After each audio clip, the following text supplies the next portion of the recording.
All right, so what is going on, beautiful people? Welcome back. It's your boy Blue, and this is the blu-xperience Flight Sim podcast. Unfortunately, XP couldn't be with us today, but we have a very, very special guest. His name is Raul from FS Reborn. You may know him from the Phenom 300 that released recently, or the Meridian M500, or the upcoming Meridian M600. So, Raul, welcome to the blu-xperience Flight Sim podcast. What's up, man? Hello. Oh, yeah, working for the people, no stop. Let me tell you guys, this guy is a busy man. I've been, we've been staying in touch for a while. As far as Yeah, this podcast, we've been trying to kind of get you on for a while as well. But you've been head down, man. You've been locked in working on yeah, air. Can you just tell us really quickly what you've been working on? I know you released the Phenom. We know about that, but like I yeah, know you got other projects going on. Don't go into too much because I know there's NDAs and whatnot. But it's yeah. like, what have you been working on in the last year, 2 years, weeks, so on? Oh well, in the last few weeks, we were just getting ready to release Phenom, because as people must understand, when you release something that is as complex simulation like this, it's very hard for people to get a grasp that they cannot just jump into the copy and start flipping buttons. So, and they do that. So you get ready for it. And that was really the steps that we were following through. And even that to happen at FS Expo. Um, Neither after, because you come so jet lagged that it's very difficult, right? So we wanted to release prior to FS Expo to go through that experience and then get everyone flying. Mm-hmm. We did that. We're very proud of the release. We believe we released pretty much zero bugs. Most of the question we get is people just, I broke my engines, what I'm doing wrong. Well, you enable all the failures, we told you not to. But they do that anyway, right? We got a whole bunch of new simmers, which is quite interesting and exciting. People that were our previous core base from FSR 500, they knew what to expect, and they did follow the wizard on the load and then say, no, let me just get my hands into the plane. So basically, we were working on getting ready for that. And yes, it was very, very hard at the beginning. This time I trained an LLM bot to help with the questions. She managed to answer around 2,500 questions in the first 72 hours, Wow. while we staff were answering around 700. So they give you an overview of the workload of answering questions to people. I think they got used to actually ask us rather than reading the manual and the 6 tutorials that we did. And you did Wow. two as well. You did two I did tutorials as too. well, Yeah. which we put on the channel immediately for people to look at it. The reactions, I think, have been very good. I've been so busy that I haven't been even able to see reviews or anything. Not entirely sure what people think, but I believe from words of mouth of my mods and community managers saying, "Oh, people love it. It's all going well. Don't worry." So that was really preparing for the launch because we knew that it's going to be like this. Um, all the projects obviously is the upcoming M600 as a first party. Not much you can say about that, but that is all going as a schedule. We have as well the Chipmunk that we're working on. That is going through Chipmunk. the What is that? Yeah, that's right. That is a very good little airplane trainer for military purposes and most of the time in certain countries. And we're doing it obviously with the high level of simulation that we're doing. So we're going through the 3D of that, and the artists are now starting to paint it and get it all ready. We have, of course, a CG3 Plus, which the 3D is ready. It's just going through the alpha stages where people telling me you missed this A bulb, you missed this CG3 plus? station. Yeah, Oh, citation. The what? citation. What? Yeah. I'm looking it up. I'm No, like, what is that? Charlie Golf 3 no. plus? Citation is a citation three. Oh, your accent. Sorry. So Yeah. CJ. CJ. We're in Europe. I heard CG. I was like, okay, what is that? No. So, okay, that's cool. See, So you're working on a CJ3 plus. Okay, yeah, I got you. yeah. Got you on that. That's That's pretty going sweet. through the alpha to the alpha stages right now, and we're going through all the kind of things. Going through it, we say you missed this rivet, you missed this slide, you missed this, you missed this. And then we're going to start the works on avionics. The works on avionics what takes the longest for all these aircraft. Um, Phenom took us 2.9 years to build. The whole plane or just the avionics? From 3D to the entire release date. 2.3 years to make the Phenom 300. Yeah. Wow. And that avionics was probably 1.5 years. Wow. Alone. And we're still adding stuff, you know. The thing is that SDK move. So when you start, you say, okay, this is how far we can take it, and then suddenly you see new features coming up. I say, oh, now we can add that. Now we can add this. Now we can add. I actually want to ask you that. I want to ask you that because you started the Phenom. We'll talk about the Phenom right now. You started the Phenom back in 2020, didn't you? That's right. Right, and that's why you're saying that the SDK changed in the middle of the project, which then extended the time it took you to do the project. So what I want to ask you is that when you first set out to do the Phenom 300, what was your initial like intention and like plan, like, and then how did it end up at the end? The plan was to release it for 2020, okay, and it will have a certain amount of feature sets, which was enough at that time. But then 2024 was announced, and something people need to understand: you need to be very careful how you develop these products, because you cannot develop a product for the current market. You have to develop a product for the market that's going to be in when it's out. Otherwise, you fail the project, right? So we saw the shift. We saw what happened with the initial release. We carry on as we were, and then we start seeing a shift on my own products. You know, I get access to the sales, and the sales in 2020 decayed for me up to 80%. Wow. So can you say like when you saw that shift, at least on your side? The SUE 3, SUE 2. Okay, so that's pretty early. Pretty early. As soon as they stabilized it, people just saw how beautiful the platform was, and although there were people with a lot of loud concerns, the numbers were saying totally different things in my side. Yeah. So at least for general aviation, right, which is what we are at the moment. And okay, so it's no point doing this for 2020.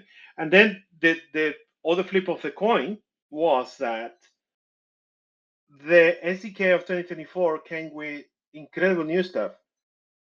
One of them was the electrical system that will allow me to create not just circuits like you do for products. You could create relays. You could create proper circuit breakers with curves, battery systems with proper curve, like what is the difference between a battery which is lithium, the ones that are not lithium, all that kind of things. The power supplies change entirely. That's just electrics. And then you have the fuel system, and then you have the hydraulic systems, and then you have like another 7 different things that were totally new on 2024 that are not available on 2020 SDK. And you took all those 7 and you say, okay, if I put all these to the Phenom, I know we actually with an aircraft that behave exactly like the real one.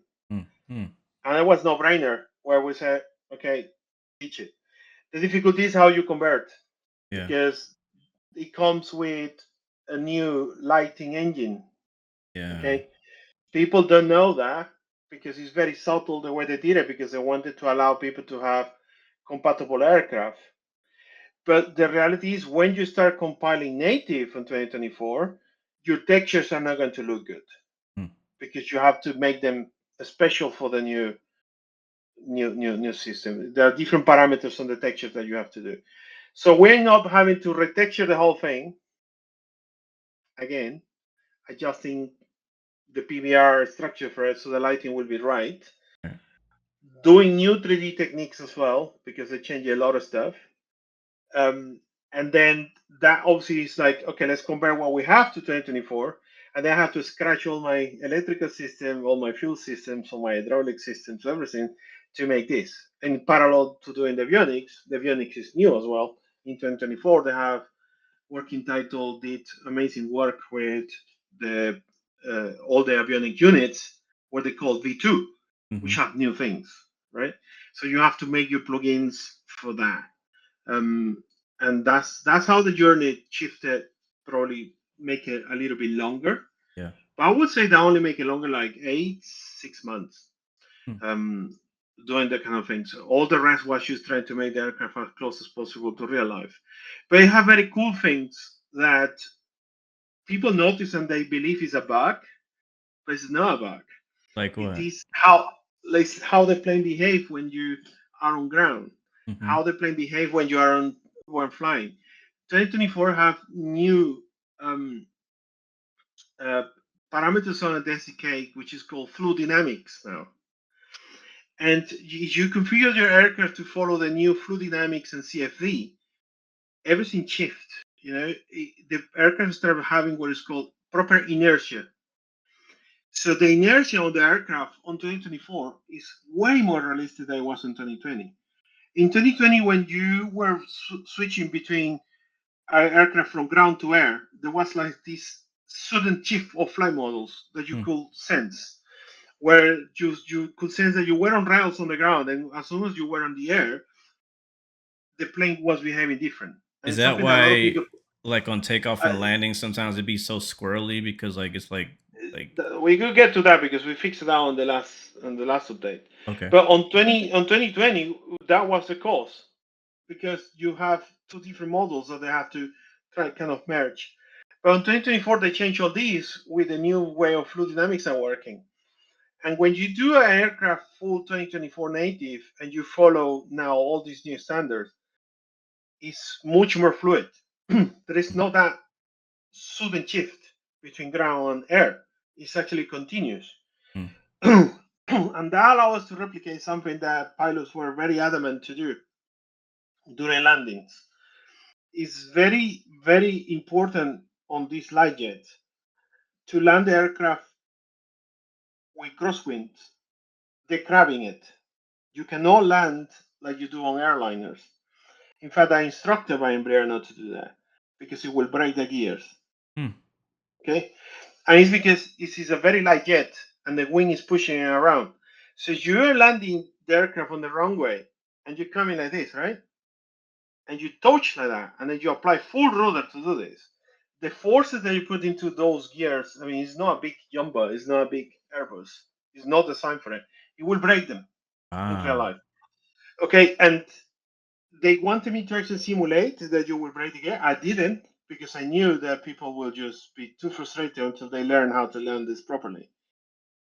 So the real technique is that you decrab the plane 50 feet above the ground, like you do with Pipers, Wow. and then you land it.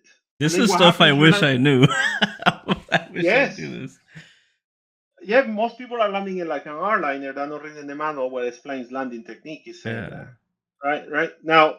So if you land it straight and your vectors are straight, you don't see the wings doing this up and down, right?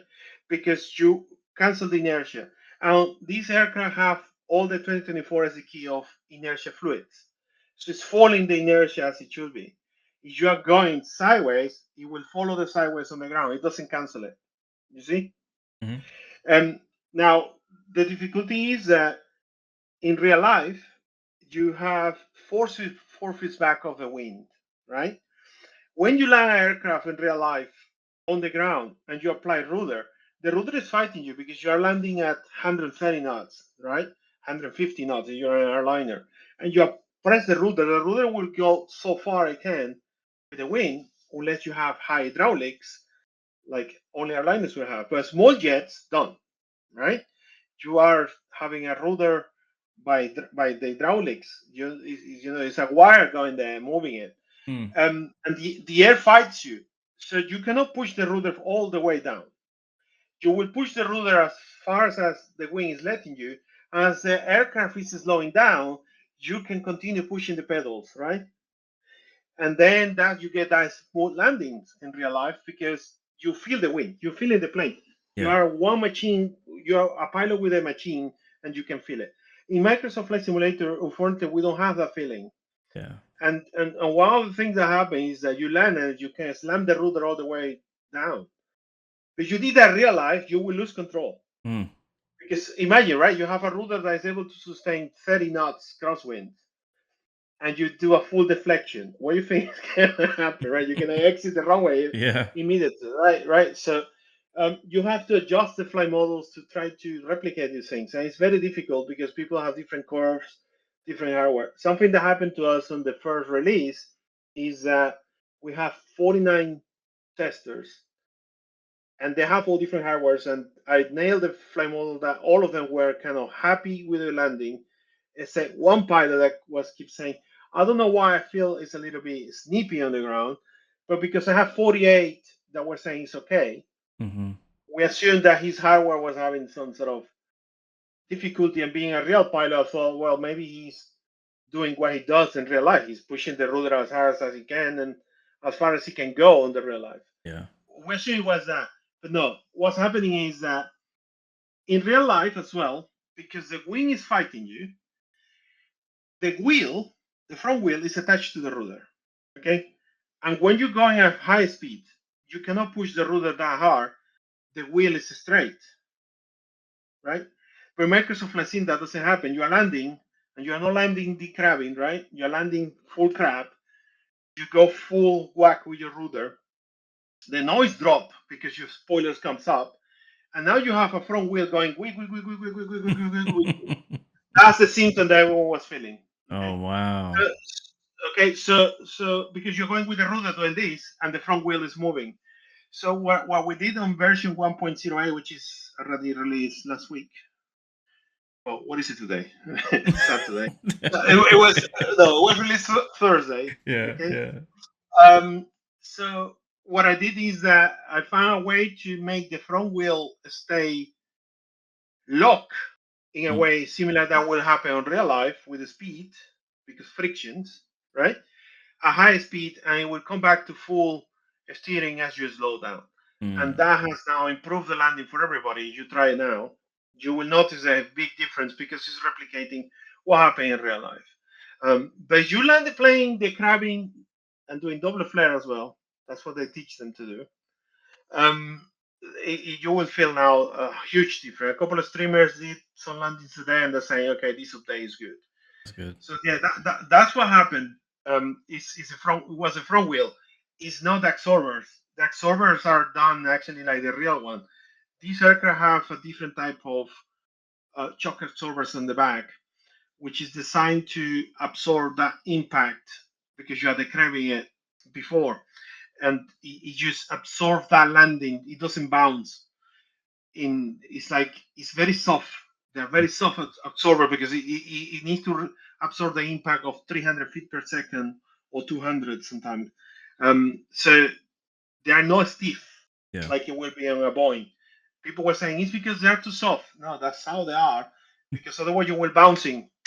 It's a light jet. You know, you Yeah. take off, you take off a full MTOW, and you're doing the full range. By the time you're landing at two, 12 ton or something like that. So it's Yeah. very light for the power that it has.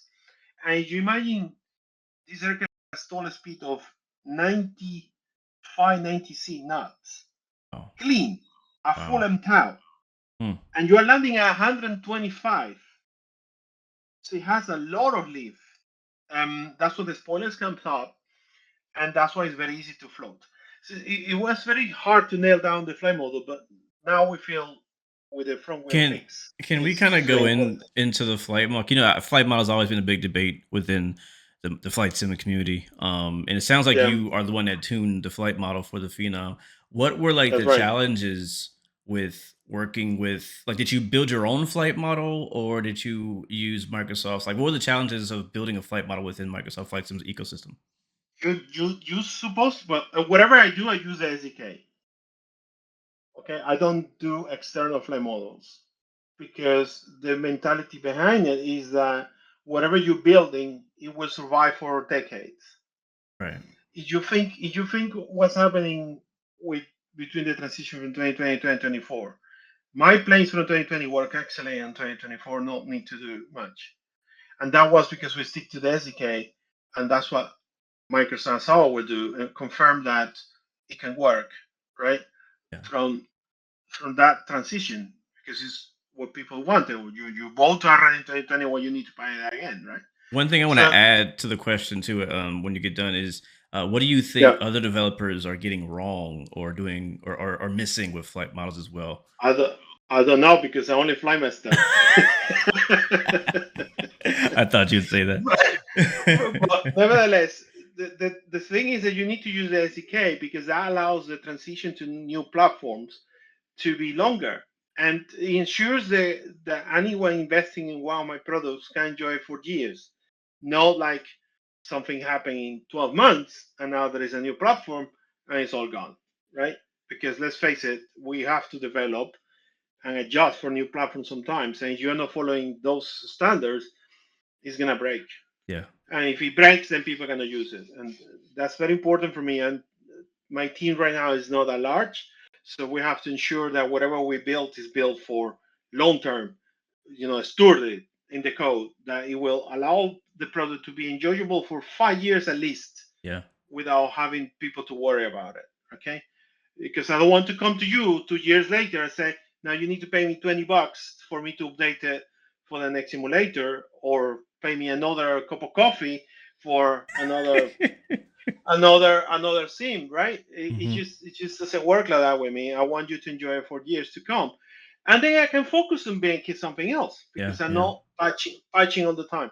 So the way that you tweak the flame model is you use the tools available for you on the SDK, and you have a lot of parameters that you can set, from the geometry of the plane to how it should react with the air, how it should react with the speed, how your engine's supposed to behave, everything. And it's what I call internally the Jenga game. The Jenga game. What That's a Jenga game. Okay, when you start tweaking it, it's a Jenga game. What you pull to fix that will break something else, because that's exactly what happens, right? So the first version that we had on the landing, the aircraft was landing and the nose will stay up all the way to 60 knots, and we could not make it go down. And I was like, what the hell is going on, right? So after weeks and weeks of tweaking, I managed to do that. And then we find out that the fix I did broke the elevator in the air. Oh man. Okay. Okay. So then I fixed the elevator in the air, and then we find out that then the landing was broken again. Hmm. And then we fixed something else, and then we find out that the plane was running out of trim when you were descending, because the pilot told me when you are descending at 310 knots, you should have trim of 12.0 or 12.1, because that's what he sees. And this thing is going and it's running out of trim. And he says, show me a video. And it's like, oh, okay. And you go through these interactions, and then you fix something, you break something else. You fix something, you break something else, until you find that point of equilibrium where you kind of get the aircraft behaving as close as possible to the real one without breaking any of the other components around. And Yeah. the basic components are stalls. You always have to ensure that whatever you're doing, the stall speed remains. The trim for operations that the pilot will describe. Normally, they will give me, or I ask them, give me 3 operations that you do real life where it will show the extreme capability of the trim. So normally they always have something on their flight operations for emergency landings, for example, or for aborted takeoff, and then they will give you that, and then you have to nail that the trim should behave like that. Then the approaches, right? They will tell you when I put this amount of energy on my engines, the approach should remain on these parameters of the speed. When I pull my gear down, and normally they send me a video, and those videos is what I started using to tweaking those. And then I do it, and they go and test that, and I tell the rest of the team. I normally do separate teams, one with the pilots and one with no pilots. Test other areas of the flight, and they tell me this thing is stalling like crazy now when I do full rudder. Hmm. Okay, that's the Jenga game, right? Now you broke something else, Yeah. and you keep tweaking, tweaking, tweaking. It can take you months. Tweaking the initial flight model was 2 months, Then tweaking the next version was probably 3 weeks, and Mm-hmm. then the tweaking of the crosswinds was the one that took us the longest. Mm. Pretty much until now, when we discover, okay, it's the front wheel that's happening with certain hardware. And this is the challenge, the hardware. I have 3 joysticks here, right? And that's what I used to tweak. But testers and things will have all sort of different kind of hardware. Yeah. And something that people need to understand is certain hardware is different from the others, where you have this curve that are injected to the sim. So you could have one hardware of one particular vendor that has a curve that is a long range, as we call it. Mm-hmm. So it will send 0 to 100 in a very nice space. And therefore, the reactivity is a key thing. The reaction between pulling the joke halfway to all the way to the back will be different in that hardware that will be in something that's different, Right. right? So some of them have very short range. And when that happens, what happens is you're going from 0 to 100 in very short Like span. this much. Yes. And then you have a flight model that have been tweaked for a hardware that is sending a normal input. And then someone comes with that and pulls the joke and says, with 3 of 10, which tells me that I should have, is going pitch up too fast. Yeah, but what happens in reality, you went on the Phenom and you pull the joke all the way to the back in 2 seconds. Mm-hmm. Right? And this is the challenges of tweaking fly models is finding those kind of things. There are certain tricks that we can apply from our side to minimize the impact of those type of hardware, but it's not always 100% effective. And when that occurs, the only advice we have for people is you have to change your curve so Mm. the reactivity is not as fast See. as as it's sending it, because effectively what you're telling the aircraft is I'm going from 0 pitch to 100 in a range of 1 centimeter, right? Which is not true. On the real Mm-hmm. plane, you're pulling the joke 20, 30 centimeters. You look at it when you do the animation. Um, that is the hardest part of making an aircraft, is that. Wow. And most people don't understand it because they say, but it works okay with another plane. Yes, it will, because if you have another plane which it have a different elevator area, right? Let's like an F-18, for example, the elevator will not react as bad as it will be on a Cessna at 50 knots. A Cessna 50 knot elevator is very effective. In a F-18, it will not, Yeah. right? So when you're landing the F-18 at that speed, you pull the joke all the way back. You're not feeling it, but you do that on a Cessna, you could pitch 10 degrees up straight away. So it all depends of the aerodynamics of each aircraft. So it's very hard to get into those conversations sometimes. We do put in the user manual some recommendations for this kind of things to try to help people. But we do listen. Everyone Mm. was saying, it's hard for me to land. And okay, let me see what I can do. Then we released this update, and a lot of people are now happy with it. So it's a lot of challenges. Doing flight models is a Jenga game. And if you pull your pieces okay, you go with a tower that is very long and stable. Mhm. If you pull one of of those too bad, you destroy the flame model, and sometimes you start from scratch again. Let's start again. Would you Okay. say the flight model is one of the hardest parts of making an aircraft, or is something else harder than that? 'Cause that sounds hard. That sounds like a lot of tweaking, a lot of very sensitive Yeah, points. it's very sensitive. And then I think It's, the it's community are also really harsh on flight models as well. And so like everybody's an expert, right? When it comes That's to right. flight models. That's right. Yes, I would love them to see how long it takes to do these things. I And wish there and, was a and, and way. You know what would be fun? A fun like thing to do would be like to maybe like it could be like an expo like kind of event where you get a bunch of people in a room like, all right, let's see who can make the best flight model with the tools or something like that. And this just shows them like how difficult it is to make a flight model. they will spend the entire expo sitting there trying to do a change. I tell you that. So I don't think it will be a very enjoyable workshop for them. but yeah, I would say it's flight models, avionics. Mm. Each avionic is different for each plane, and Working Title has been incredibly good at giving us a good base. It doesn't mean that you can go and say, take this G3000, copy paste it here, and done. That's a lie. So That why can't you do that? If Working Title did all this work to make like this avionics package thing you can basically put in any plane, Yeah, but why you need can't to think. you or You a need to think. developer? You need to think what they have done. What they have done is to do the Garmin area, which handles your flight flight plan, and they have done the autopilot area, which has the basic of the autopilot. Is now up to you to do it for your aircraft as well, because all airplanes have different type of autopilots. Yeah. Right?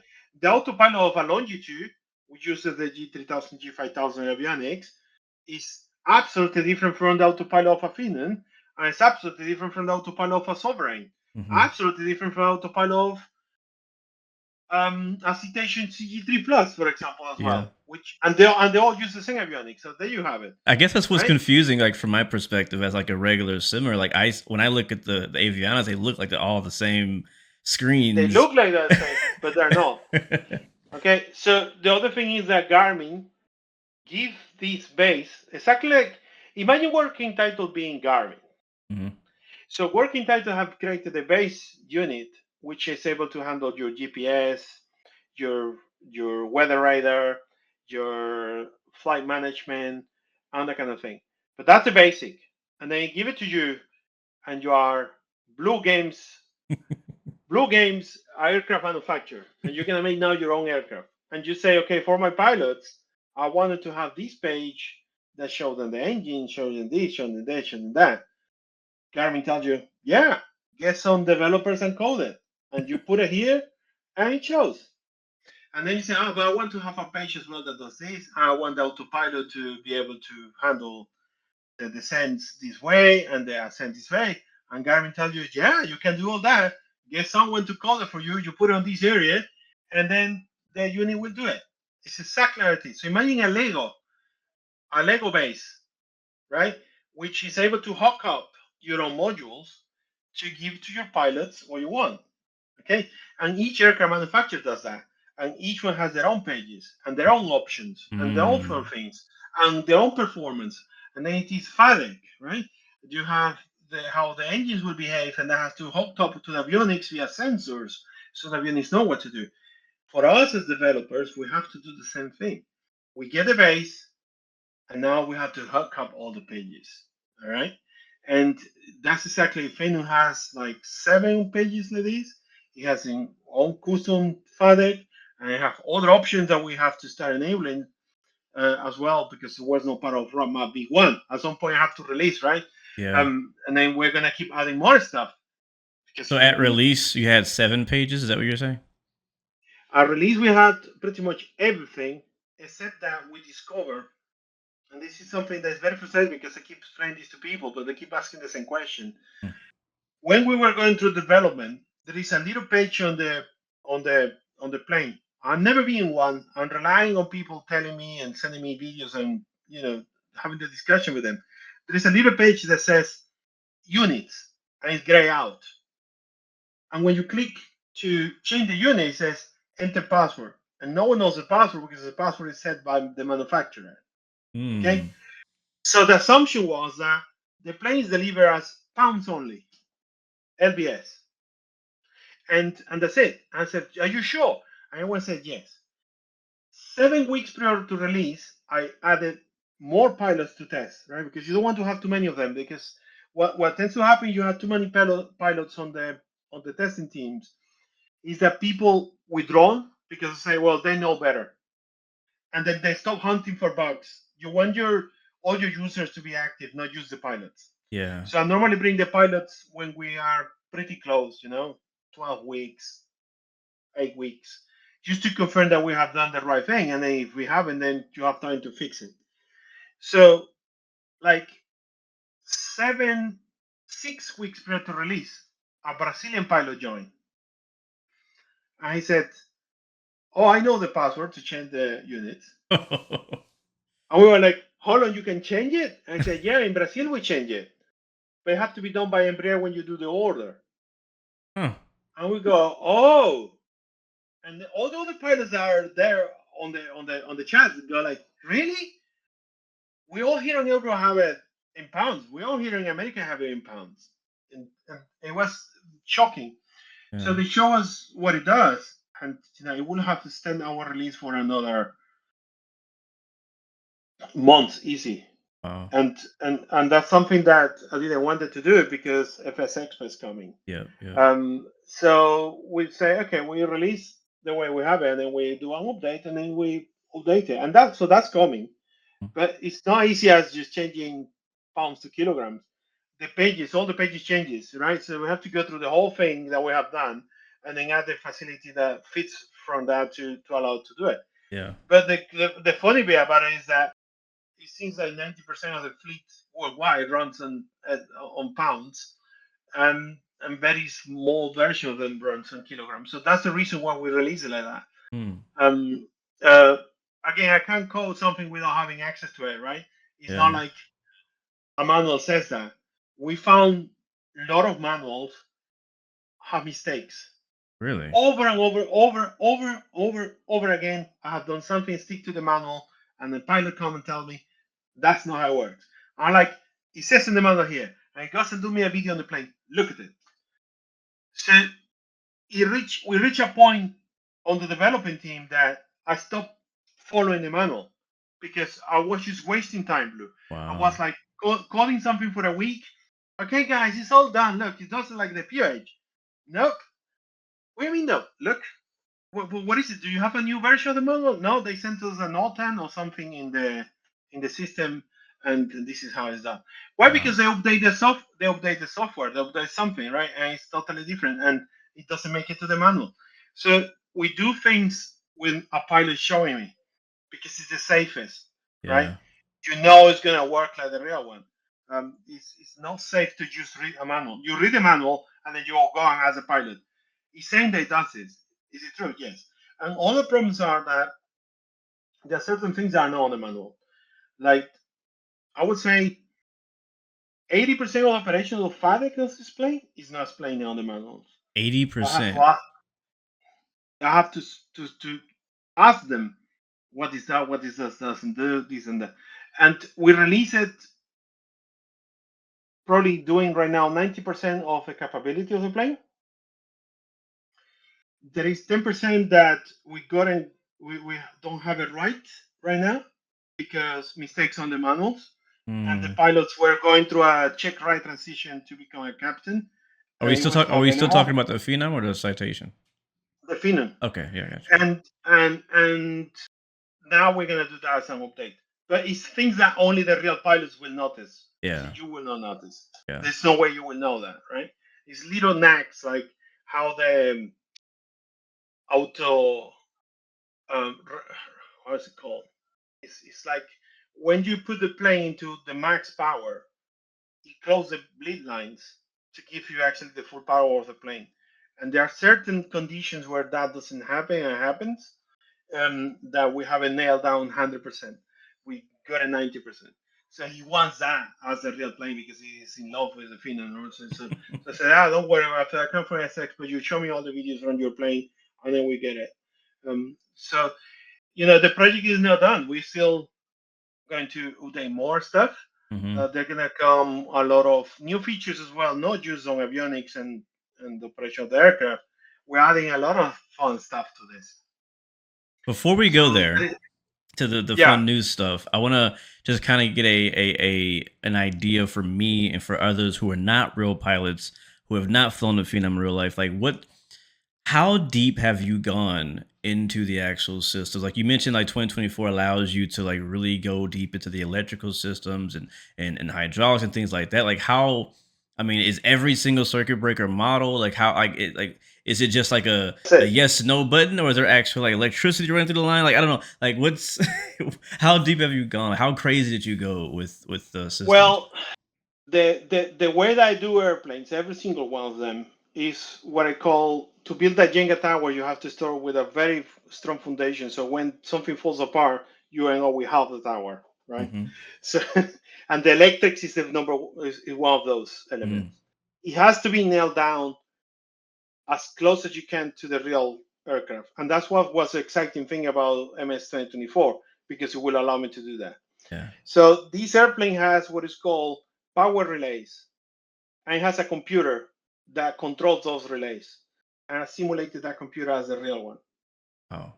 So inside the plane, you have a full computer that is controlling the relays like the real aircraft is. Oh. And because I did that at the beginning, when you go further down the line, the pilot were like, "This is amazing. It's doing everything that I can in the real plane." Yes, because I'm simulating that computer, turning the relays on, off, and doing that kind of things, right? Mm. So one example is the boost ties, and when you start the engines, the way that the engine start occurs is by controlling those relays. The computer controls the relays to do something to the aircraft so you can start it. The starters of this thing is so powerful that you will fail to start a plane if the batteries are not minimum 24 volts. Even if you push the GPO into it, it will fail. And that's something that people fail to understand when they're having the failures enabled. Mm. Like, but I have the GPU on, yeah, but the starter is a 390 amps device. The amount of watts that requires is crazy. Mm. I cannot do it alone because you have the avionics on, you have things around you on, right? And they have to sustain. So what the So all aircraft of does these in the systems real, are actually draining from that yeah, system as everything is well. draining, right? And then if you imagine what happened in a real life to a battery, is that the battery has a voltage of 28 volts. But when you start plugging a lot of stuff to it, that voltage drops. It doesn't stay 28 because it's giving out voltage to all the systems around. So what happened on the real plane is that you go turn on and you have avionics and everything hooked up to the battery, right?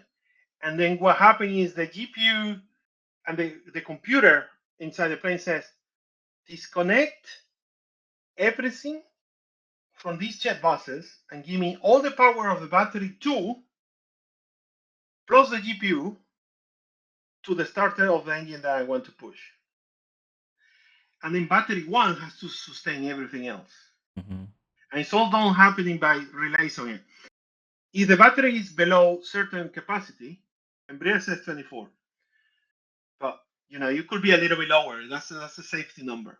But if it's below to certain capacity, when this is happening, your battery drops to 19, 18, 16 volts, and then it dies. It can't sustain all the watts that the starter is saying, give it to me so I can spin up when I start this engine. Yeah. And the GPU is trying to help battery 2 to sustain that. But if it can't, it can't. Right? Yeah. They're trying to together to move such amount of watts that is very hard. So everything is simulated, and I have 135 circuits that are all simulated as well. Wow. And with 2024 is very dynamic, and this dynamic of how the voltage shift is you are capable to do on 2024. Mm. So the batteries will say to you on the bus is 28, but underneath is not 28. Mm. It will be depending of what's going on around them, right? Oh. How the engine generator are providing, how much drone power they're getting out. So I got a document from a secret source which gave me all the amps of each circuit, and they Wow. all put on the plane per real. Okay, and this is why sometimes you guys are flying and you're about to land and it says generator overload. Yeah, you just idle the engines and you had everything on, right? All aboard! Boom. And it's a short thing because it's how the 2024 is doing your electric load changes. It's shifting, and Mm. everything shifts, right? So it is all replicated like the real life on the electric side of things. That's cool. I would say one thing I noticed one of my first flights was, and I didn't notice it. My chat noticed it in my live stream. I was starting up the engine, and I thought my engine failed to start because I heard it spool down, or was it? Oh, Yeah, I oh, heard it. I heard it spool up. Yeah, I heard it spool up, yeah, and it all happened automatically. What they were telling me was that because I was starting the second or the first engine, I started number two. yeah, I started number one, and it was using two as a cross bleed, I guess, right? But Yes. Yeah. automatically, like usually if I do that in the Airbus or a 737, I have to manually push my throttle forward to then do that type of Yes. That's start. But then something the that Phenom happens doing it when you. itself. Yes, that's something that happens on the Phenom when you start on batteries only, and obviously you need to have fresh batteries for that, very fresh. So what happens is number two starts on battery two. At that time, you lose from 25 volts to 23 volts, already 24 volts. You have your battery two, and when you start the second engine, um, what happens is engine number two will spool up, and that's to generate more load on the generator to send it to start it that you're doing on the other engine. That's part of it.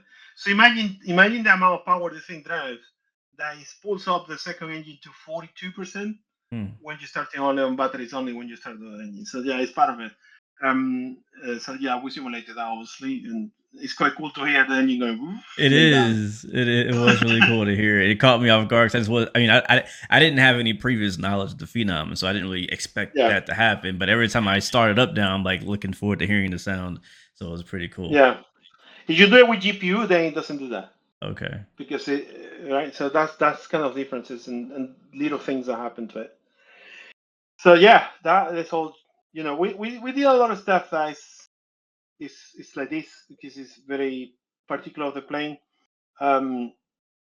And then the failures, obviously, where people love. You can turn them off.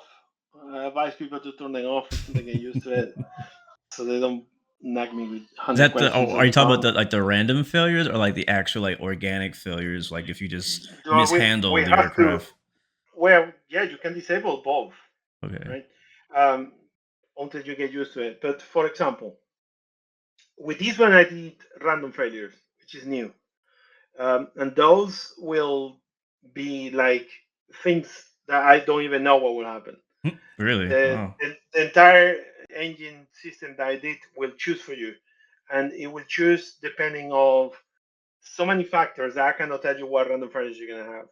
But it's a lot of code there to give you. If you are a person that treating your plane all the time okay, you will have what is called tier A failures, which are very nagging things. Your landing lights broke, your toilet doesn't work, or a circuit pops in and then you just pop in again, right? There are no consequence. Then there is the tier B and tier C.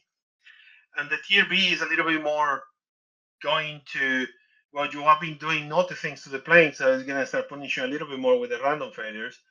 And it could be like um, electrical systems, but you still can fly the plane, right? And then you have the tier C, which is you're gonna need to have an emergency. And on those tier C, it could be something like the flaps, the landing gears, the engines, Mm. or those components that will put you to the pieces, and then say, okay, what do I do now? I have to return and then land the aircraft. So these are failures that exist on the real plane for pilots. I've been talking to pilots for 2.5 years, and they tell me, "Oh, today I could not fly," and then they show me the screenshot of what it was, and I was taking notes. Oh, okay, okay, okay, Okay. All and right. right, and then we put it all there. Um, this VCS failure is getting called of everyone. Some operators have come to me saying you are exaggerating it. Well, that might be in your fleet, but the fleet I was looking at, which is one of the largest, we saw 40 VCS failures over a period of 19 months in a fleet of 150 aircraft. That's very high. Wow. You're talking about 25% of the fleet having failures with their compressors. And the other thing people need to understand, it is as well a simulator, right?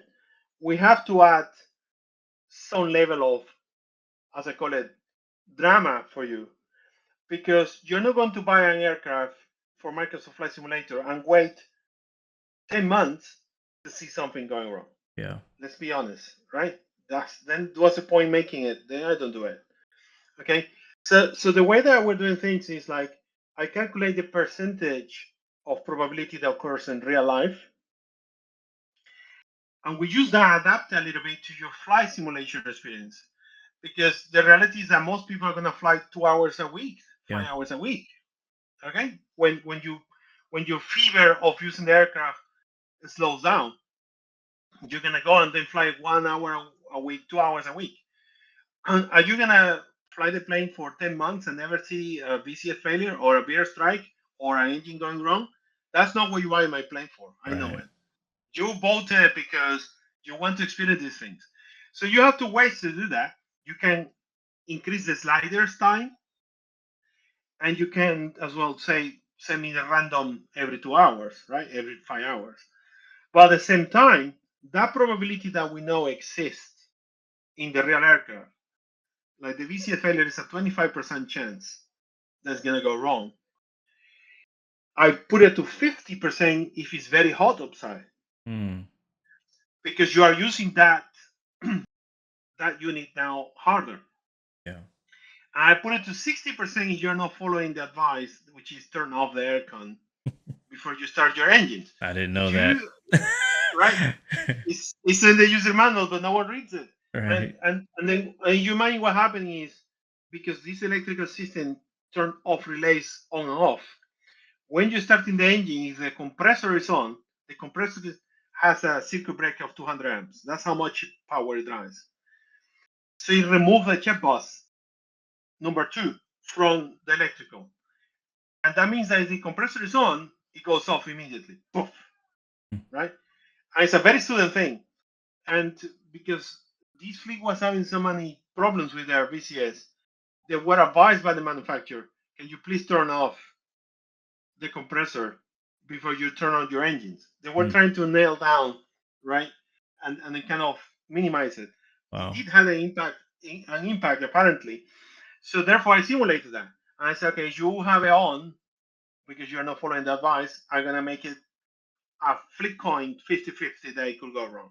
This is what's called is getting people into it, right? Yeah. But if you turn it off, it will operate okay. So there are certain conditions that you put on the sim to make these failures occur a little bit more often for the user, because it's the experience they're looking for. They're Yeah. not going to enable the failure to not see the failure. Yeah. I mean, Exactly. That's true. That's true. this is an argument I had with a real pilot, and I said, yeah, I understand what you're saying, but this is a simulator, right? You want to see it. They're not going to buy a product and never see it for 2 years. You just know how it works, right? They want to see it. So there are consequences, organic consequences. If you are someone that don't like them, you can go and disable them. Yeah. Yeah. And then you fly the plane like you will fly normally, because you can disable all the failures and leave only random, Yeah. which means, okay, I want to see a failure actually every 5 hours, every 100 hours. It's all customizable, right? Yeah. The reality is everyone's going enabling everything. And then they go, oh, everything is breaking. Well, you enable everything. Yes. If you enable everything, then follow I the think checklist. I enabled everything except for the random failures. Because I Right. enjoy like the organic failures based on how I treat the plane. Like if I do bad Exactly. things, I should be punished Yeah. for it, and I like that. Yeah. And so I've had a bird strike, which was really surprising because I did not know that was Yeah. a feature. It caught me off guard. It really caught me off Yeah. guard. I was like, "What?" It was really cool though. And then I think I've had the VCS failure a few times, um, Yeah. and didn't notice it until I checked the maintenance board. So speaking of that maintenance, what can you tell me? I mean, people already are, have the plane, they're flying it, so they know a lot about it. But I do want to kind of go more into some of the misconceptions and things that people don't know or don't realize because it's like over their head or it's just like only you and the real Yeah. pilots know. But like, what was your mindset when it came to the maintenance system? Because I like aircraft like this that have a maintenance system because it makes me feel like I'm a like owner operator. Like it's my plane. I'm flying my personal private jet, or maybe like I have a personal private jet company. I'm flying. Like I like having That's that it. consistency throughout different flights. But like, what was your mindset when designing the maintenance system? What is So considered? What's not basically, considered? we read the entire um, aircraft maintenance manual, and we pull the components that you can fail on the SDK. Okay. Okay. Okay. Okay. There are a lot of things that requires maintenance on these planes, and they're done automatically for the pilots.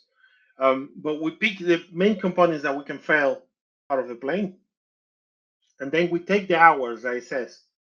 Okay, so it says that to do TBO of the engines is 5,000 hours.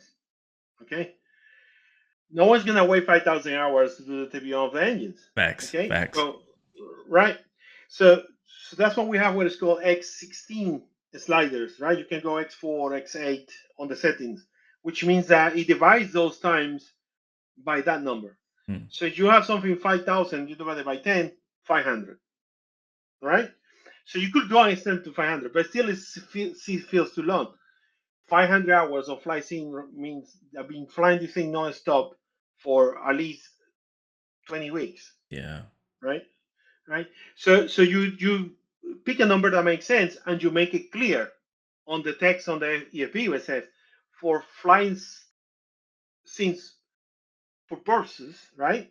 Where we are going to simulate that you need to do a TBO every 2,500, which means that you go extend to 150 hours. That is more in reality with a hardcore simmer, Yeah. right? Because Yeah. these are setting for hardcore simmers. It's not for the casual one. Yeah. The casual one just like the plane and want to fly from A to B and enjoy it. They will not enable this. Yeah. So that's how you do the judgment. You do the judgment depending of what the component says, right? All the components are very fast. I tell you, you need to do maintenance every 200 hours. Okay, we leave it as the real one. So everything goes through the real aircraft maintenance manuals. You pick the components that we can fail on the SDK, and then we pick the times. If something is too long, we adjust it for the flight sim environment. If the time is right, then to the right. Like the change of oil is happening at the real rate that will be on the real aircraft. The brakes as well. The battery life. The generators lives. Yeah. All those are okay. The engines has been shorted a little bit because otherwise you will never see it. Yeah.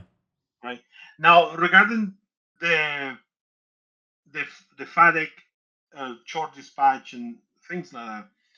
In real life, what happens is you have ground operation people that understand what to do. They will not let you start the engine if they know that you have tailwind. They will just not. Hmm. They will reposition the aircraft. They will tell you we have to move the plane 30 degrees right, 30 degrees left for you to start it because we're having a heavy tailwind today. But in the sim, that doesn't happen, right? So this is something new that we introduced because while we were doing tests with the pilots, I saw a video of a Hostar. It had flames coming out of the Phenom. It did. And, I can't reveal because the registration number is on the Yeah. engine. But I have the video and I explained what went wrong. I said, we had that wind, and that day, the FADEC channel A had a fault, which didn't detect the temperature of the aircraft going up too fast, and he let it go all the way to the point that flames came out. Hmm. And I said, what happened? Well, we had to do a whole check out of the engine. All right. So I said, so do you get hot starts like this? Well, that was not a hot start, the person tell me. That was actually a flame out of the engine. Yeah. But what we call hot starts is that you have a tailwind and then the temperature goes too high and father will stop it. It's more like a hung start. Hmm. Okay, so that one we did it as per user manual on the POH where they are recommending the wind everyone that at 10 knots tailwind should be the maximum. Okay, so I do read the tailwind component, Hmm. and you are close to that, the temperature goes higher, higher, higher, higher, higher. So when you're about 11, 12 knots, you're gonna see that it goes to 720 degrees, and then father will stop it Hmm. to prevent flames coming out and then further damage. But then that occurs is that get registered by the Garmin's that you have an exceedance. I tell you, you have a no dispatch or you have a short dispatch. And that means please bring a mechanic Hmm. that can ensure that father did the job and didn't broke your engine, right? Wow. Okay, which is what we simulate that you go to the EFB and then you say maintenance. So the mechanic came, say, yeah, you're okay, off you go. Yeah. But if you don't, then the consequences start. Oh, okay, so you're gonna ignore the short dispatch message, right? And you carry on starting the engines and doing whatever you want. At some point, you're gonna detect that you're ignoring it, and gonna simulate that you have an engine failure in the middle of the flight or during start or any of those occasions, Hmm. because you don't supposed to take off with an engine no dispatch or an engine short dispatch is the one. Short dispatch says please have someone to check it. If the machine is already telling you no dispatch is telling you I'm not going to let you start this engine because it's not safe. You could have a problem in the flight, and Yeah. you have to bring a mechanic to check it. So all that simulated. Hmm. I didn't know that I didn't know. I remember you mentioning like hung starts and hot starts. So I was like, I don't even know how to get a hot start in this thing. It just seemed like it was so easy to start. You just hit one button and it just starts. I was like, how do I get a hot start? Yeah, But now I know. but that's one way. That's one way. The other way is that you turn it off and you have residual temperature on the engine, right? They don't go cold straight away to 90 degrees. They stay hot for a while. So if you attempt to start it again, father will stop it because the Uh, temperature will go too high. So that's another what you call a hot start, where mm, father will stop it and they will register that as an accident, saying you have a short dispatch. Now you have to have a mechanic to have a look at it. In the real aircraft, pilot turn off the engine and they wait 20 minutes, 25 minutes until it cool off, or they do a dry monitoring to the a dry motoring of the engine, which is ignition off. You start it, so it spins and it's yeah. just dragging air, and that air cool it off a little bit, and then now you are ready. So below 90 degrees is the recommendation. Oh, okay. If you do it above that, it can hot start it. Wow. Speaking of engines, can we talk about sounds? How did you do that? Did you hire somebody? Did you do it yourself? Did you go out Yes. there with an iPhone and put it behind an engine? No, Like no, no. what? How did you do the sounds for the Phenom? So to do the sounds, you have to for these things. We hire the real aircraft, and we get charged a fortune I to be bet. able to start the engines and everything. Did you? So you didn't Um, like know somebody with a plane you could just no, borrow for we tried. sounds? We tried, and there was no way everyone went to charge, so we have to pay, and we Mm, did pay a fortune for it. And then they recorded from the real aircraft, and the sound were recorded by Econ 19. Um, Beautiful sounds. It's absolutely the real aircraft. yeah. Um, a lot of people go and criticize which company you choose for sounds. Mm, I don't believe that's the right approach. The approach is how the developer works with these companies that does the sounds, mm, because it's about the feedback that you gave them, which makes them great. Tyler for Echo 19 is incredible skill and very active as well, which I liked it. He was there for us on every single feedback that we were giving. And something that I love about Tyler is that he took the feedback from everybody when we received the first version, and we adjusted everything. And at the end, it was so realistic that even himself he says, "You guys are the best developer firm I have worked with so far wow. to tweak sounds." He was so proud of the sounds that if you guys go to FS Expo, you will see what he's gonna be doing there. Oh, I can't wait. Um, yeah, because we were all very proud. One thing I did was that I told Tyler, look, you need to think like people. Mm, I always try to put myself in your feed, right? The first thing that people are gonna do is online into a YouTube video and find an engine start of this thing. And if if he drifts by 1 decibel, they will say you got it wrong, yeah. because this is how people are. So I found a you don't use shape planes and you use my active cameras. When you start engine two, it goes into this particular angle of the engine that you can see the engine starting. That particular camera position I did because there is a YouTube video of an engine of Phenom Oh, starting at really? that angle. I didn't know that. Yes. And then I gave it to him and said, we have to nail this, that from that distance on this camera I'm giving you, it has to sound exactly like it does on the first one. And I said, okay, I get you. Okay, but why? Because it's exactly what people are gonna do. Okay, fine. And then we tweaked that one, and many other sounds we did like that on that tweak. He obviously recorded from the real one, but it's different when you have from a microphone how it get recorded, and then how you represent it in a simulator, because then you have the variables what the scene is gonna pass to the engines, Mm-hmm. the variables of the SDK, variables of whatever I have coded on the aircraft. So it's not just asking engineer and sound company, give me the sound. Yeah. That is really very shallow view. The developer have to work with them, and it's a tandem together. And if you as a developer are giving to the engineer and sound company what they need, the sound was gonna be 100% like the real aircraft, Mm. right? And that is why it's key when these things occur between developers and engineering sounds. It has to be both ways. It's not Yeah. just them. It has to be both ways. And when that happens, the result is as you're saying.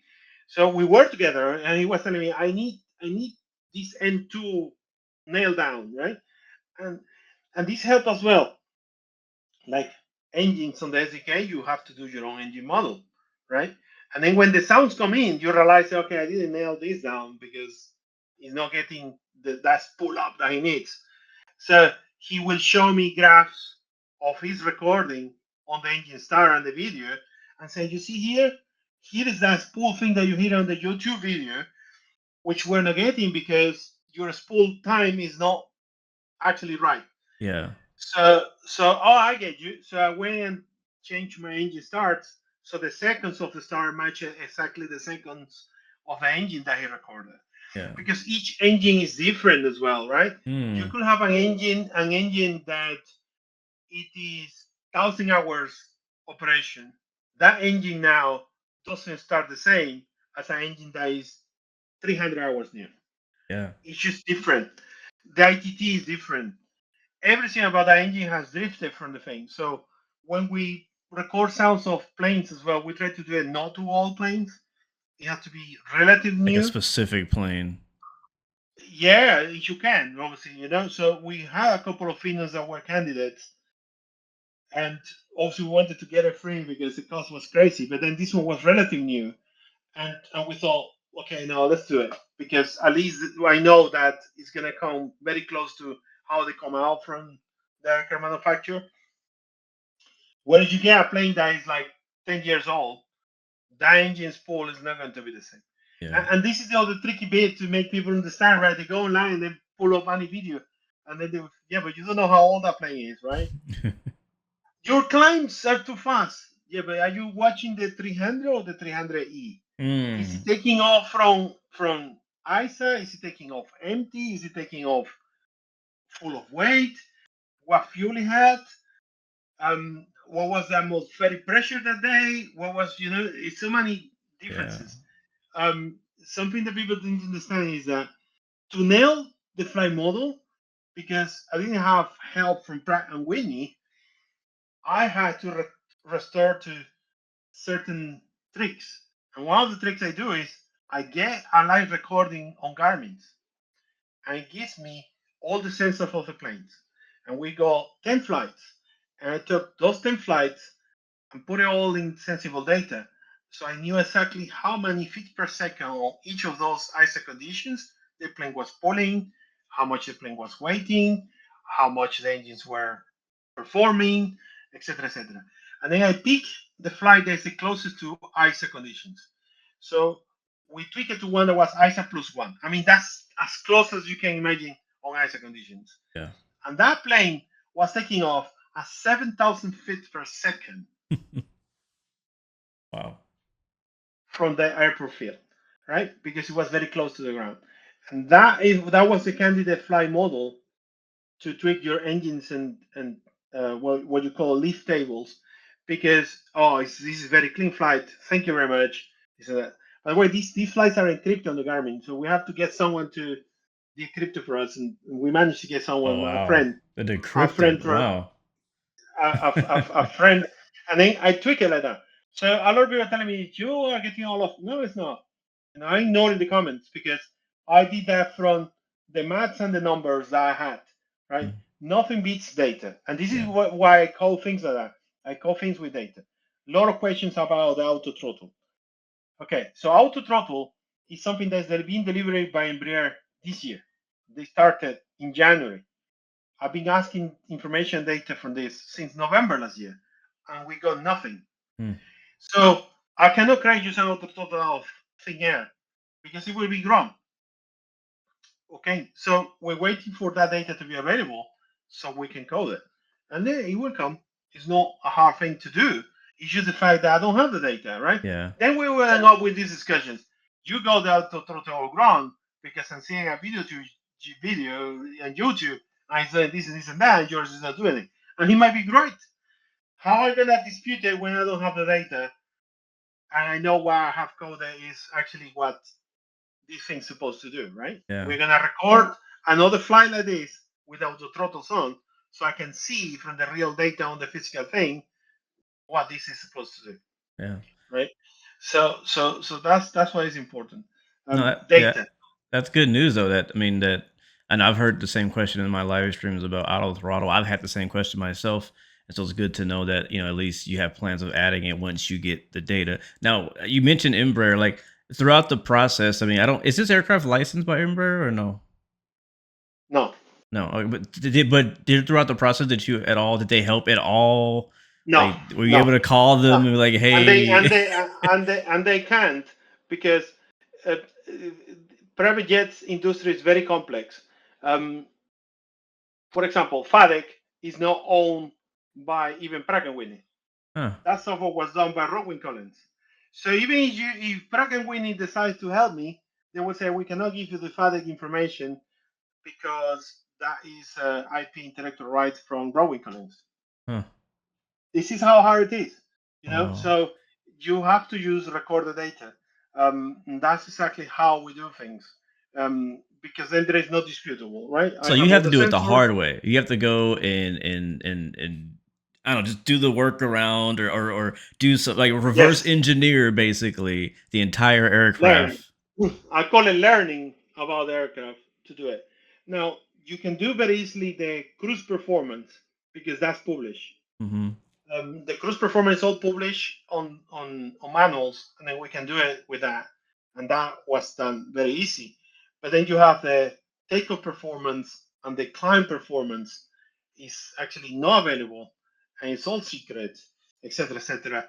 So we have to do it from live recording of a flight, Hmm.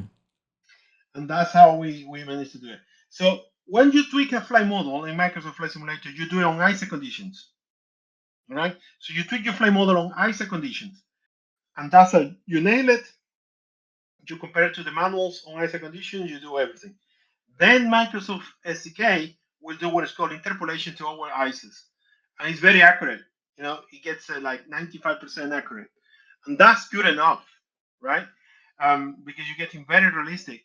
So if you go into the user manual, the performance tables are on the user manual that I ship the product with will have the real cruise performance that exists. And you look at that and you see the weight and you see you can check the weight, the ISO conditions, and the altitude. And you put your FADEC on the position that says there on that table, you will see that it nails it 100%. Hmm. So that's how good Microsoft 2024 SDK is. Wow. When you nail your flight model on ISA, that's it. So I mean Now, it go ahead, sorry. it does have certain discrepancies when you are not in certain areas, but it's really low. It's like a 10%, 5%. Like, okay, so it says here that you should be doing on long cruise level, right? This amount, you will see it's a 10% change. Why? Because you're tweaking your formulas to the max. And then there's going to be an interpolation that exists between the max cruise to idle.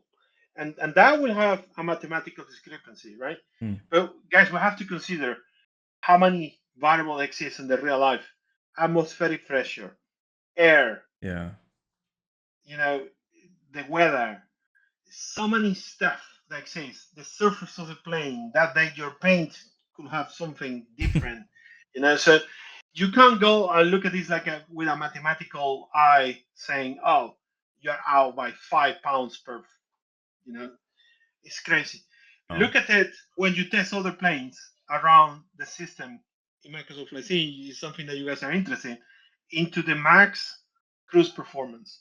If things are tweaked to the max cruise performance, that developer did a hell of a job because it's matching it to the 100% of it. That's yeah. really the rule of thumb that we follow.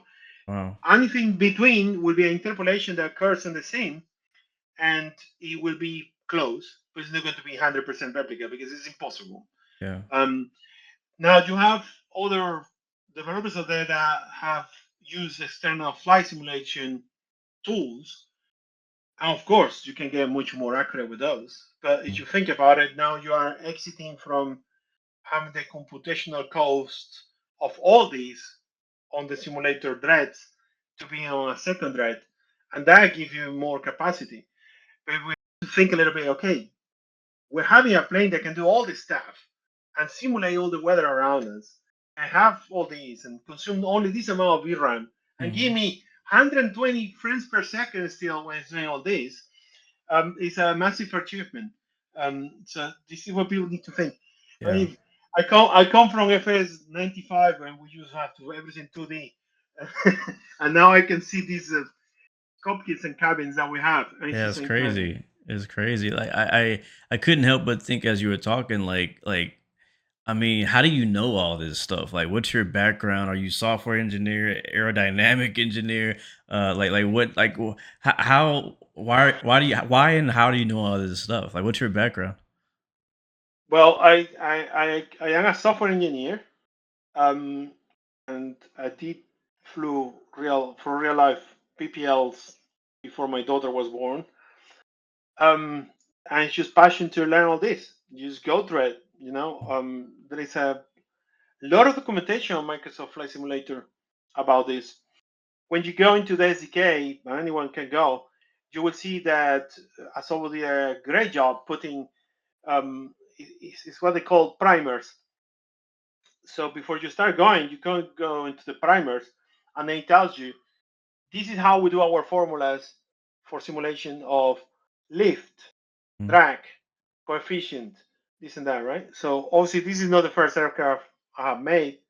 I started, well, now 4 years ago or something, when I did the Sting S4, which was a ultralight, which was my first candidate because I used to fly ultralights. So Mm. I thought, okay, if I if I do it the way that I know they fly, it will be a very good learning experience. And that's how I started. And then you learn on the process. Okay, so these configurations on the SDK allow me to tweak these parameters, these things, and Yeah. then you go through it. But it's mostly being pushed by the testing. They tell you this thing is not landing like my real plane. What are you gonna do? You're gonna dismiss them? You can't, right?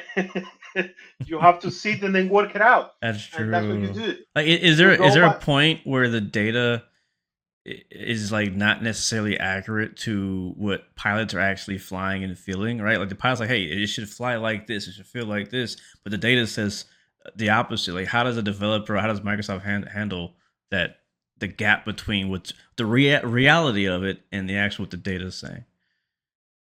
The difficulty for people to understand is that it depends on what product you're flying, right? Yeah. Most of the time when they're doing their showcases and things, you can see that they use the helicopters that Seth shows all the time. Hmm. I'm pretty sure that he knows that helicopter so well that he is nailing down the flight model to it, right?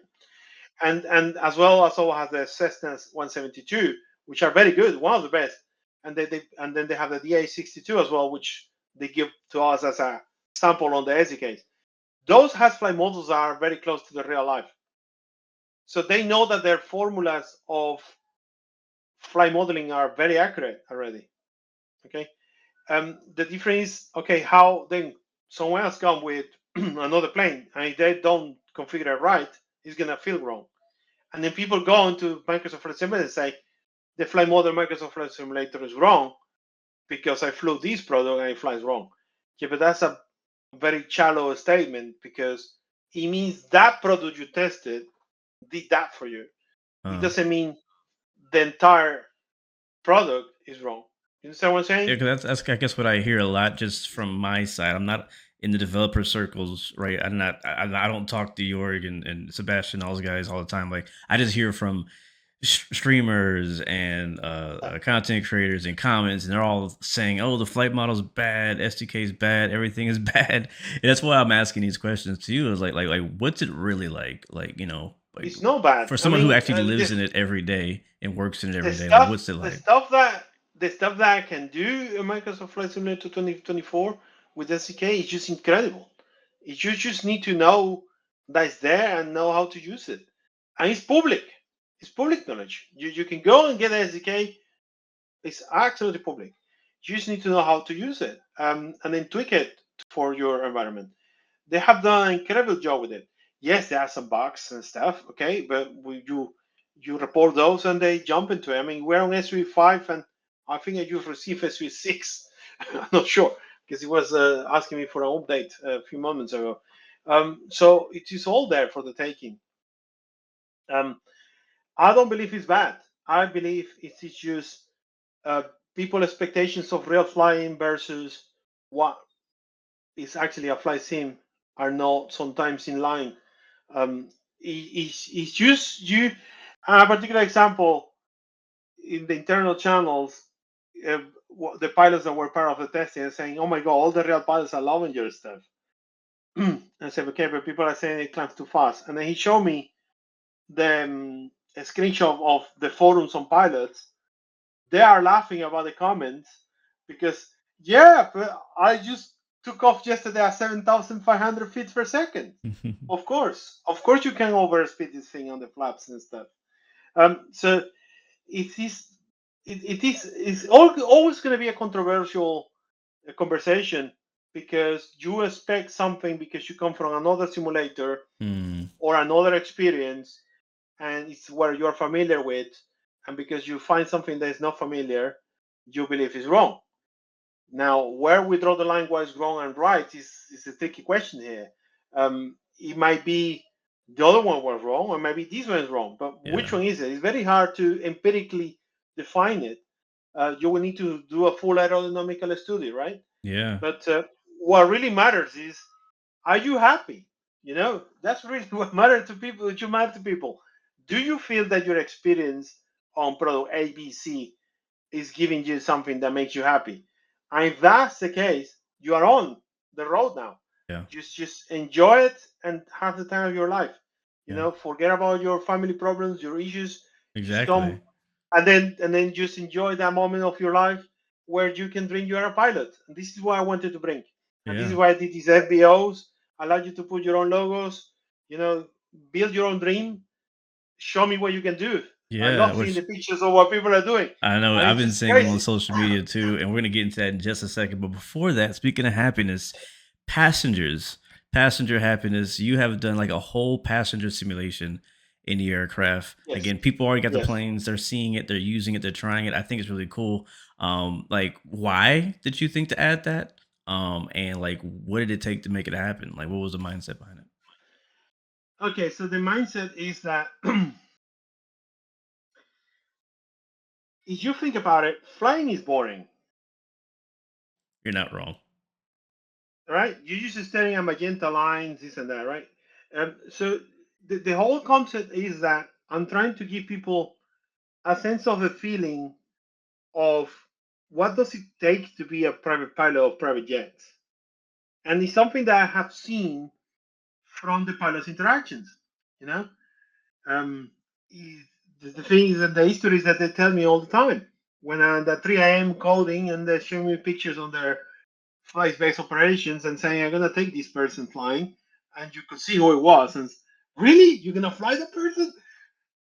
Yeah, and then they tell you I was really upset because we were late. And he was asking me why I have to land to refuel and telling me that Embraer promising that the range of the plane was this. Oh I man. was just I was just laughing.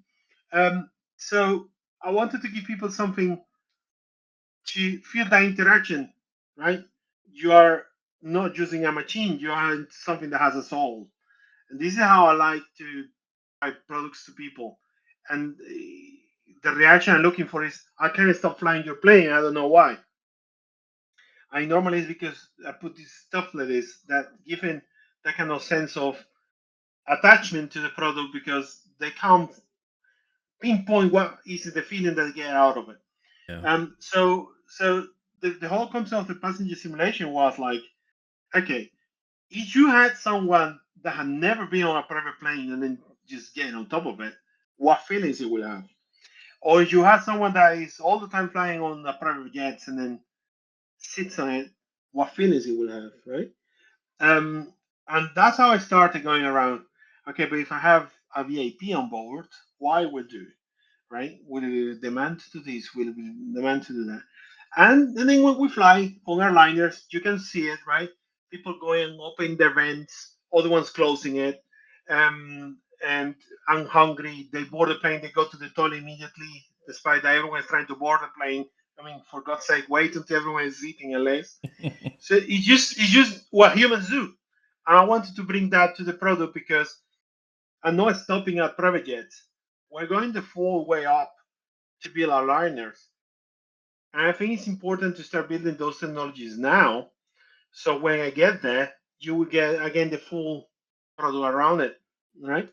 Imagine you were flying on a 727 and you have all these behaviors from your 220 passengers going around. I mean, Yeah. how cool is that, That'd be right? super cool.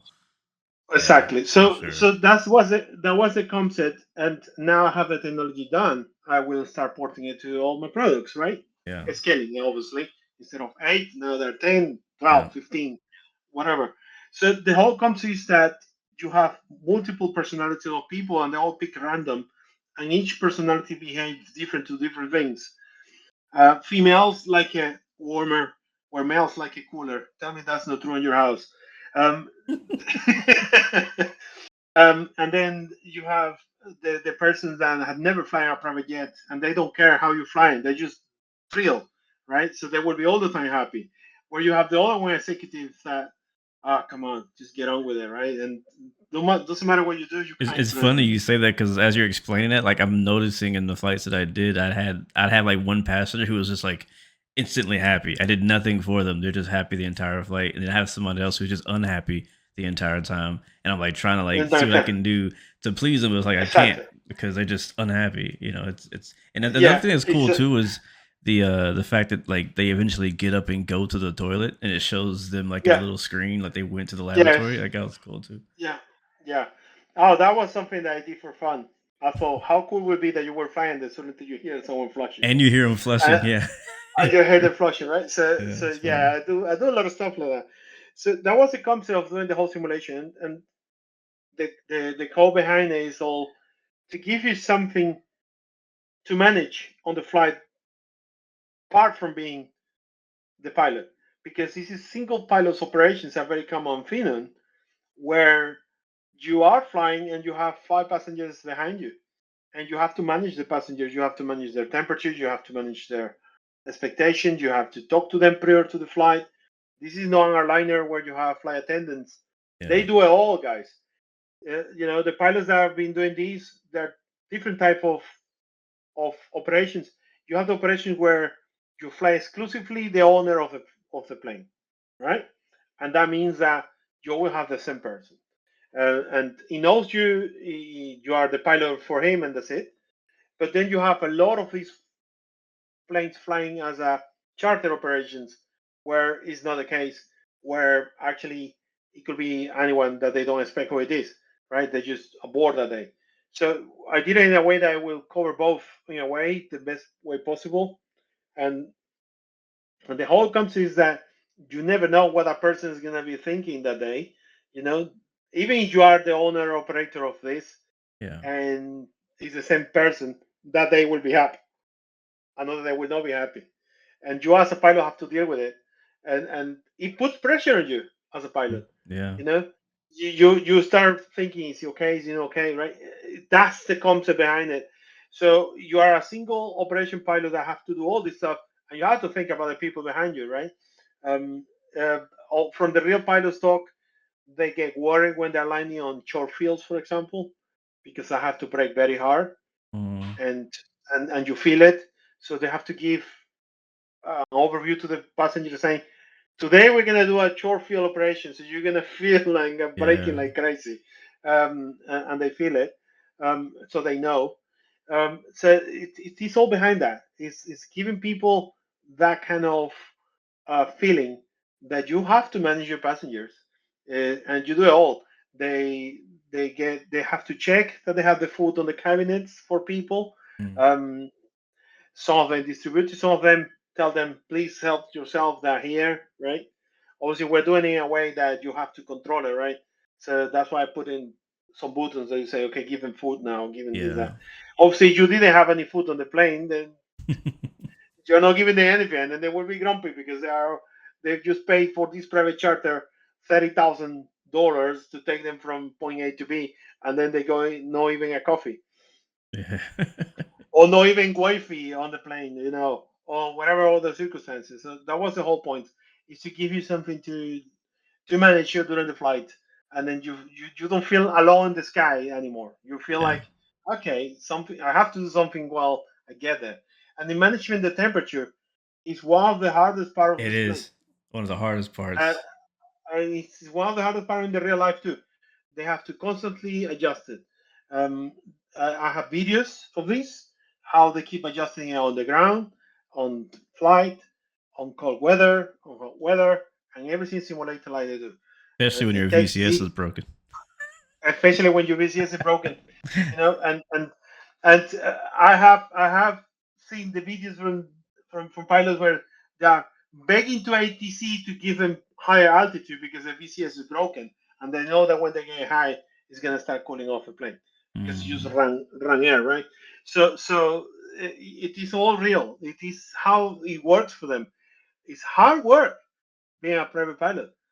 It's amazing. They go to amazing places, but Mhm. it is hard work. They have to deal with these things, and it's not like it's easy. It's not easy at all. They have to switch the temperatures and cool off the plane before the passengers board, or heat up the plane before the passenger board. It's very common on winter. They start engine two first because it was 10 degrees in the cabin, and then they will put it to 20, 18 degrees at least, so it's not that cold. They turn Mhm. off the engine and then they call the passengers. So Mm. so they're not upset. So that's the whole concept of it. Giving that sense of they do these things. Now you have to do it too.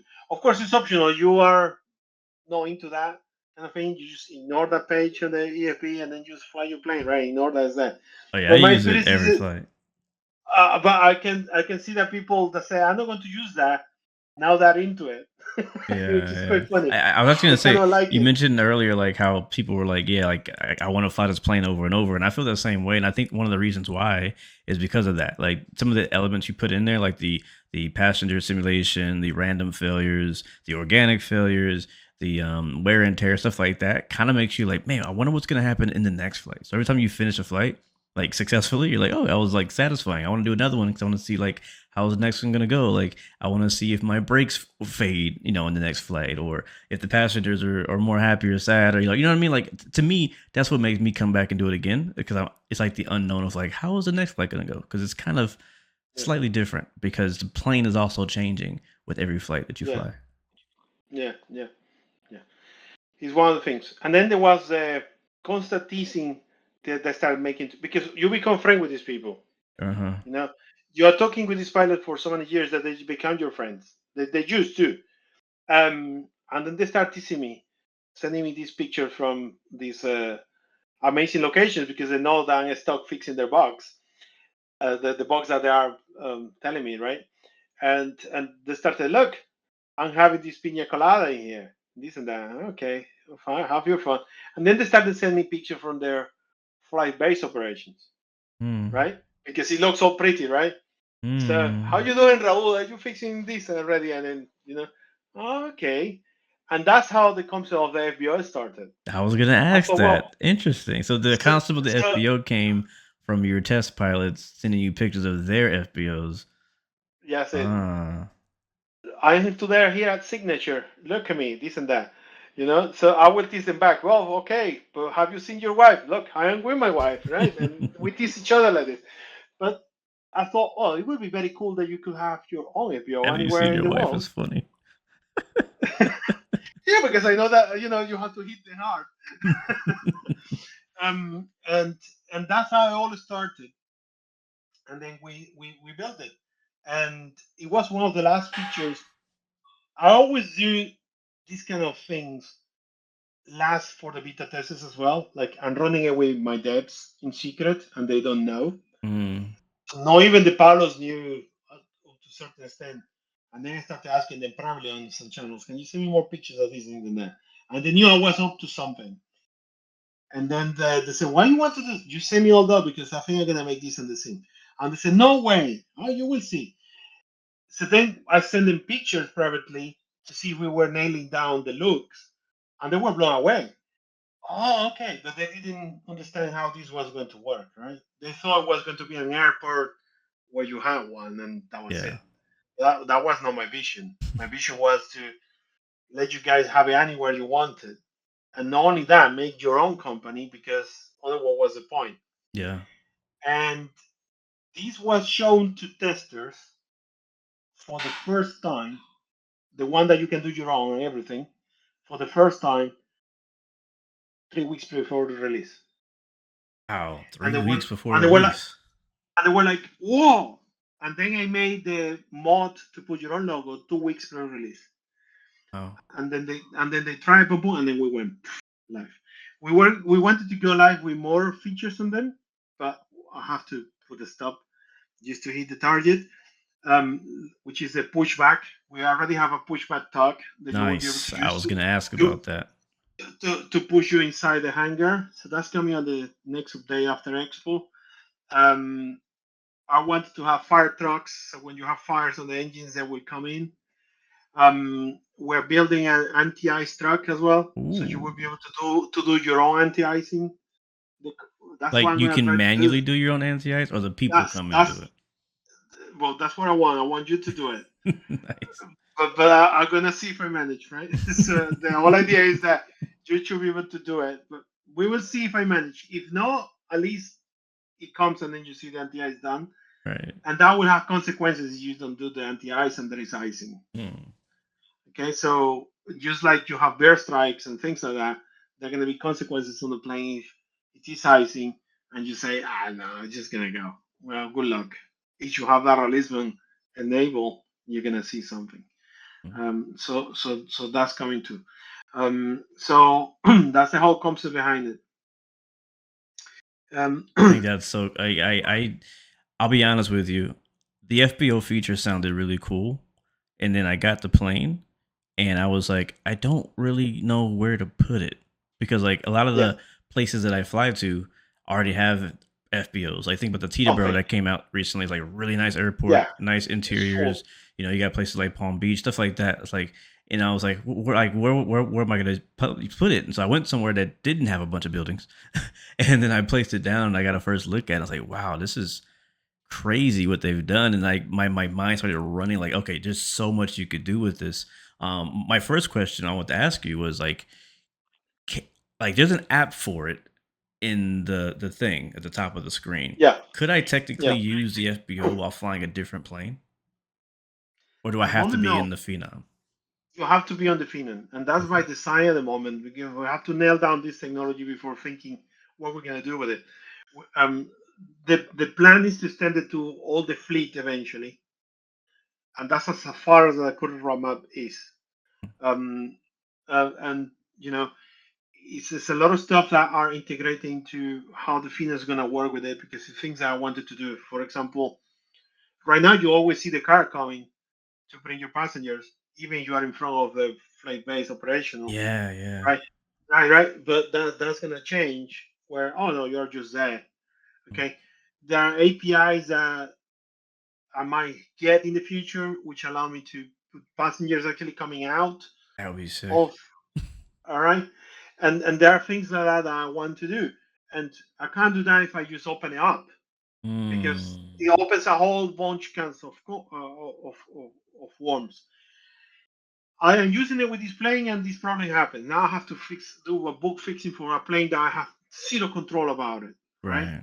right. So you need to think these things. So really right now we're on the stage of making the technology very sound and make it work, and then we can start thinking about that kind of horizons opening up into other things. Like we just discovered that after release, sadly, that when you are on one of the hangers, because you're lifting it up to avoid the grass, and you put the cones or the GPU is sinking to the ground.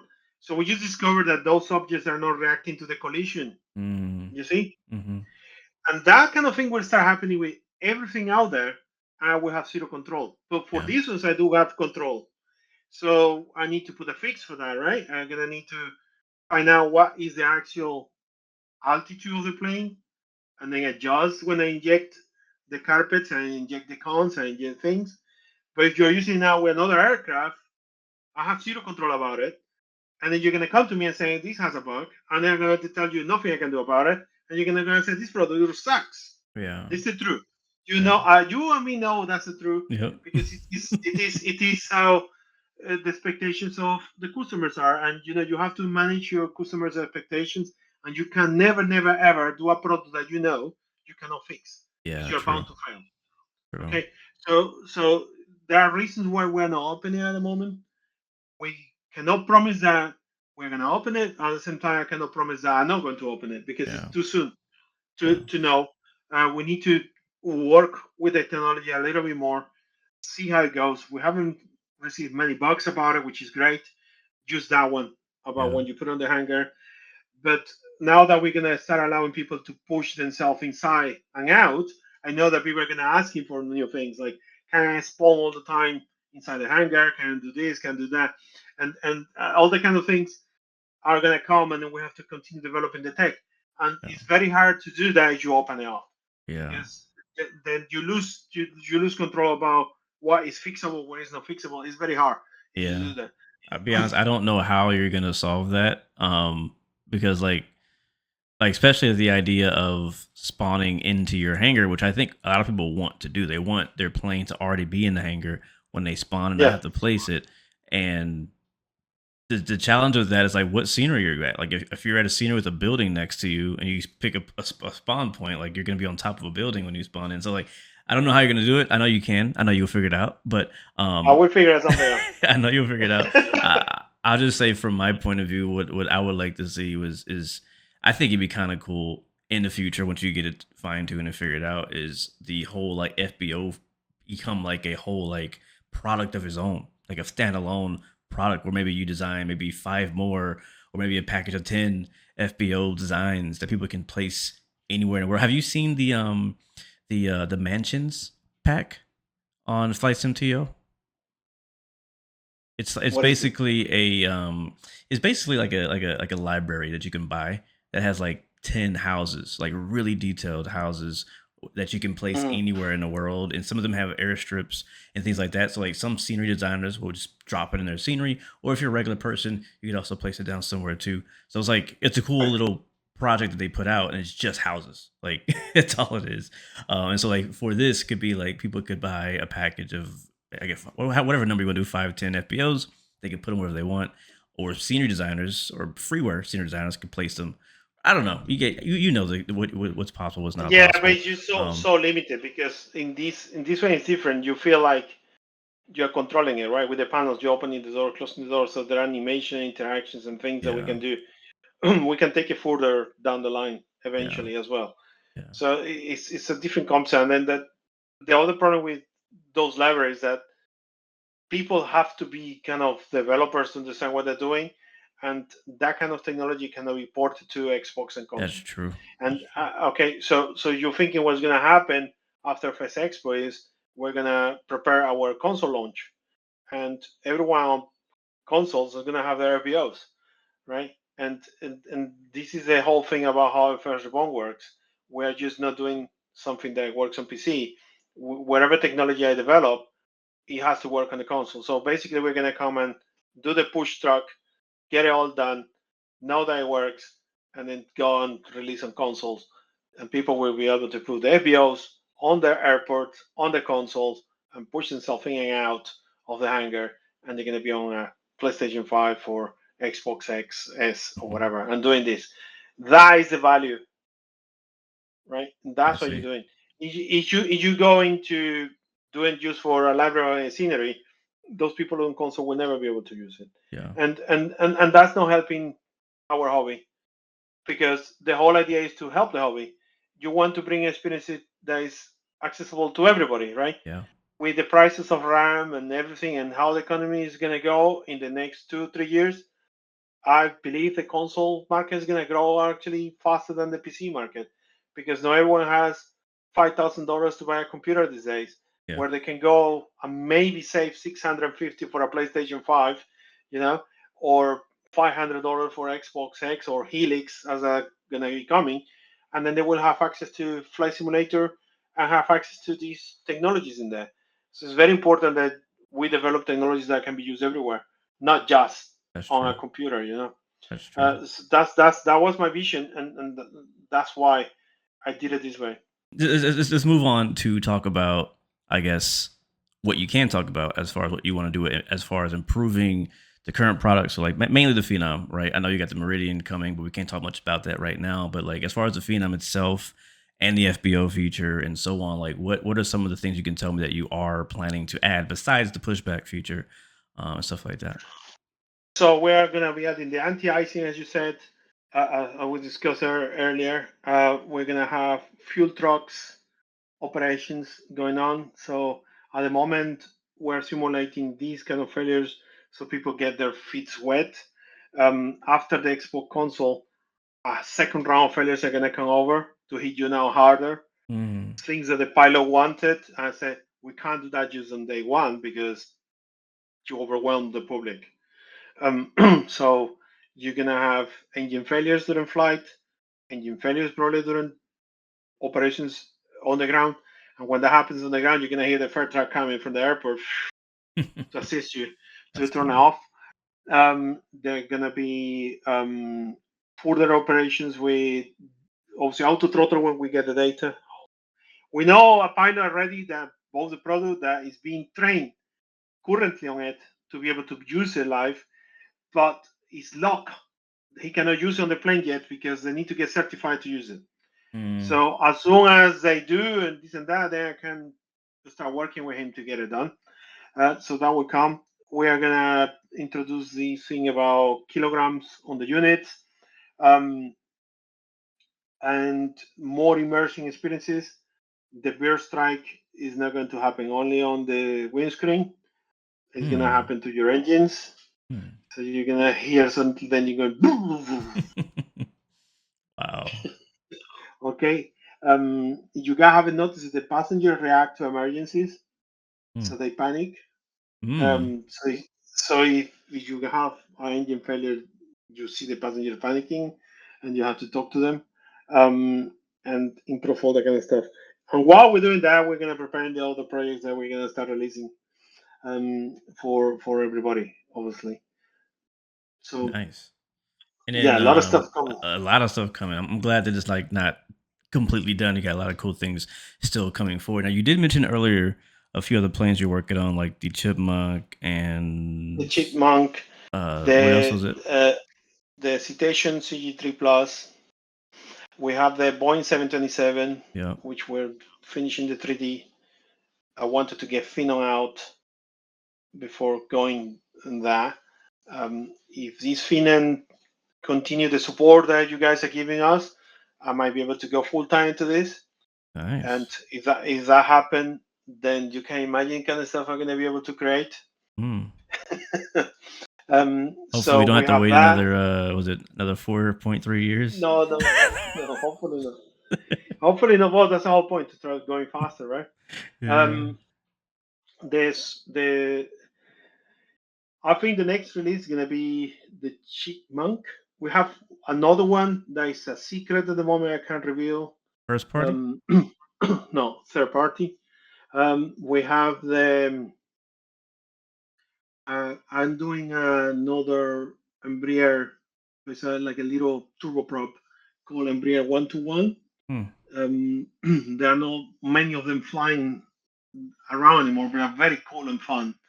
I like that because I can do with 2024 modular, so we can have three types of them, Mm-hmm. which is three models. So that is another one that will be coming.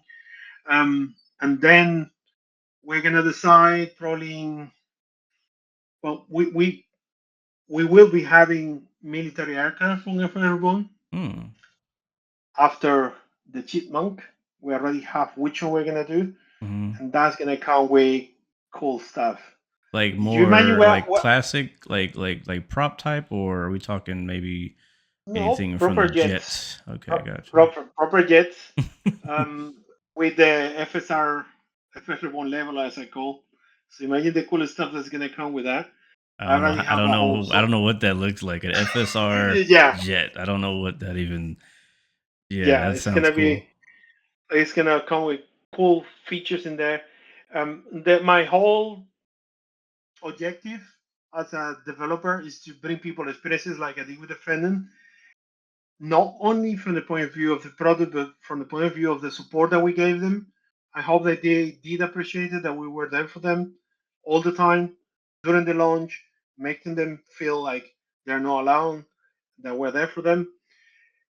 I believe the community should be like this, with Mhm. everybody. And I want to grow the company to levels of much bigger than where we are, Yeah. having our liners and things like that, and keep that level of interaction with people, down to earth, happy community, close community in a way that we all help each other and be nice to each other, and then grow the hobby that way. Yeah. I think it's very important. I believe that people were very jaded Hmm. from situations from 2025 to now, and probably there are big reactions and positive that we go with the Phenom releases because they notice, okay, this feels different. This Yeah. doesn't feel like everything else out there It with does. releases and stuff. Yeah, it does. You can actually feel like you can see the passion in the project through the Yeah, Phenom. Like a lot of projects we get now, not all of them, right? A lot of them are passion projects, but many of them do feel like you know what I mean? Like it's work. You know what I mean? So it's nice yeah, to see like you went above and beyond. Like it's not just a plane. It's not even close to just a plane. It's so much more than just a plane. yeah, yeah. I started with an ultralight to show people what we could do. Then we did the Meridian FSR 500 to kind of show a little bit more of what we were capable. We released another ultralight because people wanted that one. A lot Mm. of people were asking for a high wing ultralight. So we did the TL3000. And then the Phenom for me is a definition of what the brand is now. This is what you should expect from any release that we do in the future. Mm.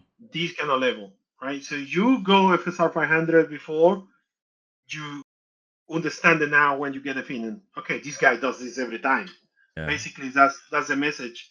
This defined us as a company, Yeah. so people understand that we're about quality, understanding our customers. We do the best we can for them within limits. We go above the limits sometimes, but within limits, and then we want them to remain with us on the journey that's going to continue onwards. Yeah, I mean, this is basically like kind of like the hero plane, the billboard plane for FS Reborn. I think a lot of people are gonna know about you because of the plane. Yeah, Like you said yeah, before, you were doing, the ultralight and the Meridian, which is honestly a slightly different audience.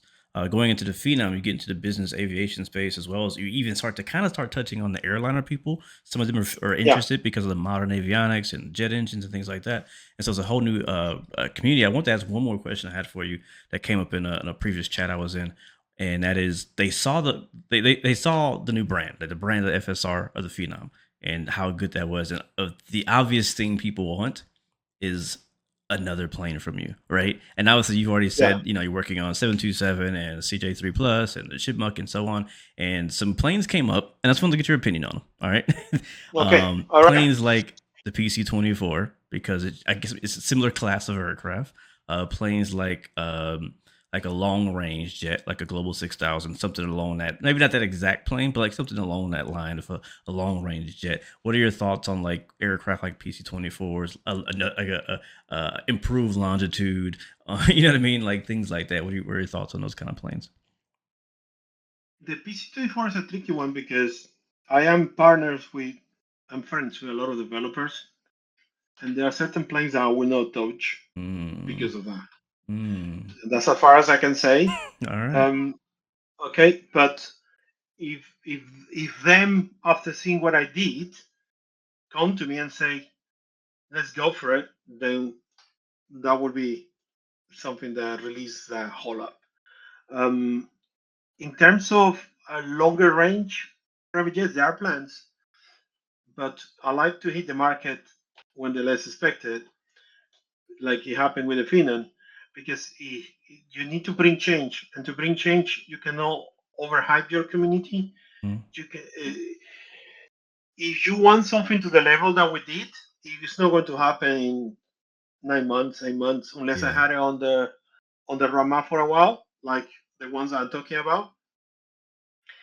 So, for example, you're not going to wait 2 years for the Citation 3 Plus, right? Because it's already done the 3D, and we're going to start doing avionics now. yeah.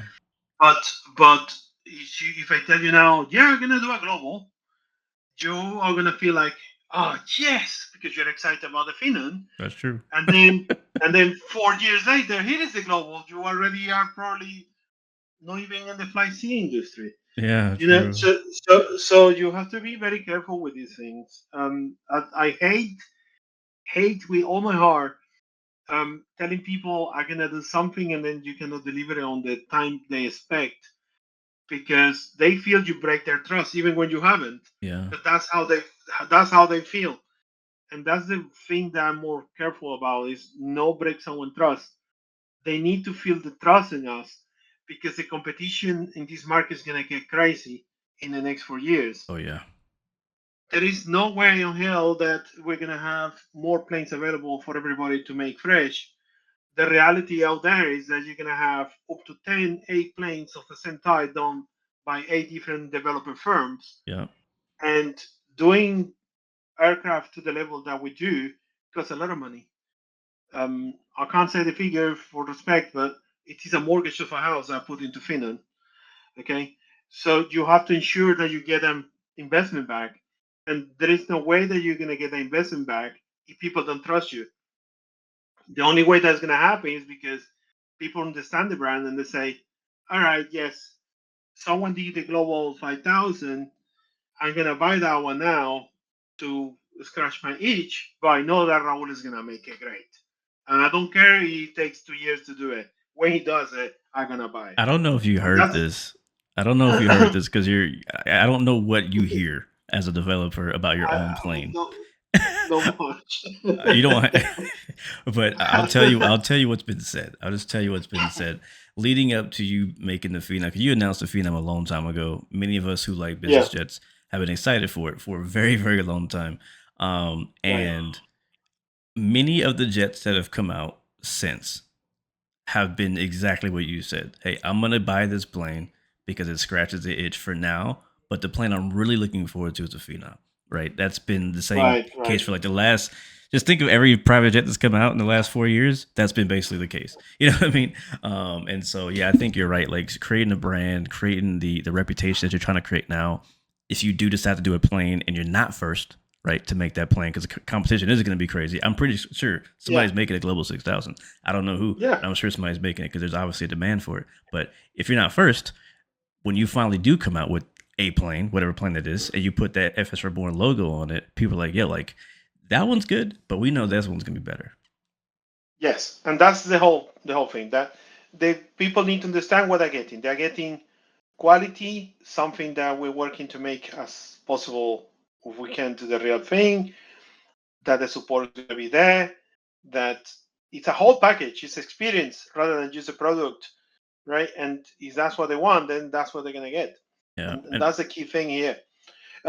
So I predict already. I already tell my community managers and everyone, you need to understand that in 5 years, this is going to be 8 Phenoms, 8 737s, Yeah. 25 Airbuses, etc., etc. Yeah. And the market split like this. And Mhm. unless we stay truthful to who we are and being the way that we are, then it's very hard to make out there.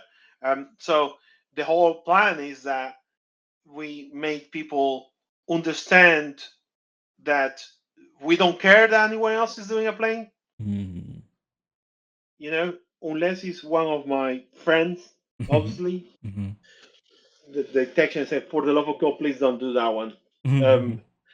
Um, I say, okay, don't worry. And the same thing sometimes we do talk and then, you I'm know, glad you guys the do same talk thing. because it annoys me. At least it used to. I know it's gonna happen no matter what. Like you said, the overlap. We're seeing it right now in Yeah. scenery, like really bad. We're seeing like third and fourth and fifth versions of But the it's same very airport. difficult because some of these guys start doing the airport already and they are 75% of done with it, and then suddenly they see that no one has done it. What do you think it's gonna do? It's Yeah. gonna give up. It needs to get something out. Yeah. So at least it has to release it, right? Yeah. What else is gonna do? If you put all That that happened work in, to you gotta release it.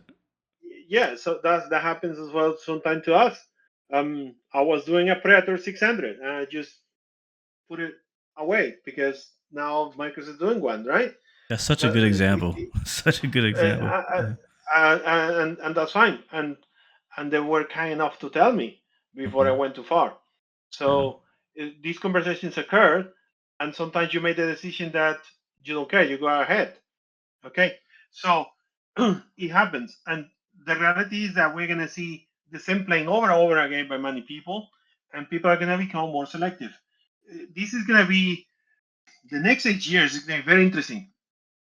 I think what's gonna happen is the flight simulation industry is gonna evolve into incredible stuff and graphics, and then only those developers that are into this for passion are gonna start shining up, Mhm. and and people like you and other content creators are gonna be real key roles into this, where you're gonna say we have 10 planes of this type, guys, but really these three are the ones that you're looking for, and then people are the ones that are gonna be choosing which developer firm they prefer to support based on their own preference. You Yeah. know, which is what our open market is, and it should be. But there is no more exclusivity available out there. They just it's not okay. Yeah. Um, and most of the projects I do is because I feel that what is out there it didn't make justice to the plane. Mhm. Phenom started because of that. It's one of the most favorite aircraft I have in my life. Since PD 3 times, I used to fly the Phenom 100 from Coronado, and I loved it. And then in 2020, someone did a Phenom 300. I bought it, and I felt so disappointed that I have to Mm. walk out of my house. And then I when on my walk back, I call on the phone my 3D artist and say, "We're doing a Phenom. Stop this plane that you're doing right now. You're gonna start the 3D next week." And that's how we started. And Wow. we were about to release the FSR 500 that day that week. Oh So we wow. released FSR 500, and the 3D of started during that week. Wow. Um, and it's just like that. And he was working on finishing the M600 3D. So I said, "Stop! You're gonna start fresh now to do the Phenom 300 because I just bought one and I felt like I was angry." I so so yeah, yeah, yeah. so so I know how you feel. I know how you feel. so I felt like it was necessary to do this to bring justice to the aircraft. I'm pretty confident that many of my future offerings is gonna be close to do kind of things. And there are others that are gonna be so beautifully done because it's done by friends like the Sovereign. Mhm. One of the developers is a very close friend of mine. Mhm. That's gonna be a beautiful product. And Yeah. then oh, perfect, right? But so from those that you guys touch, there are plans to do longer range. Um, but we don't like to say it too soon. We like to say when we know, okay, it's deliverable between a year at Yeah. least For sure. from when you're saying it. What happened with Fena is that, as you know, 2020 was the target, and then would you have to shift gears to 2024? I was the right call. I agree with you. I mean, I'm not into the business, but I have to agree with you. One more thing I just thought of. We mentioned kind of like the overlap of aircraft having 5, 10 versions of the same plane. What do you think about the next version of Microsoft Flight Sim? I mean, we're now how many years into 2024? So I'm sure. I mean, I know you might know things that you can't talk about, but I'm just saying that I'm sure that they're already working on the next version. Are we going to see another reset in all the aircraft again, or are they going to be smarter this time? And I really don't know at the moment, but my experience with flying overall, which is what I can speak of, from P3D all the way to where we are right now, is that there is always these cycles where um, new technologies come in and they are so groundbreaking that you have a reset. and, and these always happen and will always occur because it's the nature of how flying is. It always has been this constant requirement from users that they want more and more and more, and you cannot give more and more and more on the same platform. This is how 2024 was born. They wanted more and more and more and more from 2020. You cannot give more in 2020. The stuff that you're seeing right now, the stuff that you see that I'm doing on Phenom. Someone posted on my internal channel, Raul, look at this video, and then someone posted something that's saying about the APOs. Is this even 2024? Is this change everything, right? There is no way to do groundbreaking changes to a simulator at some point. hmm, Where the point is to be determined by how robust the technology was developed to start with. So when those changes come, you always have a reset. But those resets, in my opinion, should not be that difficult if people are developing their products to the standards that the SDK outlined. Because Microsoft and so are very careful with this. They have done themselves a lot of aircraft and products and airports, right? So they know what the SDK does. I will argue they will be very stupid if they do something that requires them to rebuild it all from scratch, right? So if people are doing things sticking to the SDK guidelines, the hard reset really doesn't exist. What you're getting probably is new technology that allows you to do greater things when you hook up into it, which is exactly what 2024 was, right? The big shift between 2020 and 2024 was, do my product from 2020 work? And that's what everyone was worried about. Um, Something that teaches is the Microsoft learn from their own experiences, right? So I believe they will be very careful in the future. That's what the plans are. I don't know. That is the same case. But with doubt that something from 2020 is gonna work on 2035 or whatever we're gonna come, right? You can't jump 2 generations. That is hard. Um, from the perspective that if you keep doing that, then you cannot create new tech. It's very hard because you incur what is called technology debt. You hmm. are now trying to carry on something on your shoulders that is very hard to carry on. But things that are 24 native, I will pretty sure they will work. Why wouldn't, right? Obviously, we don't know. But these cycles always occurs, always have had. Even on Explain.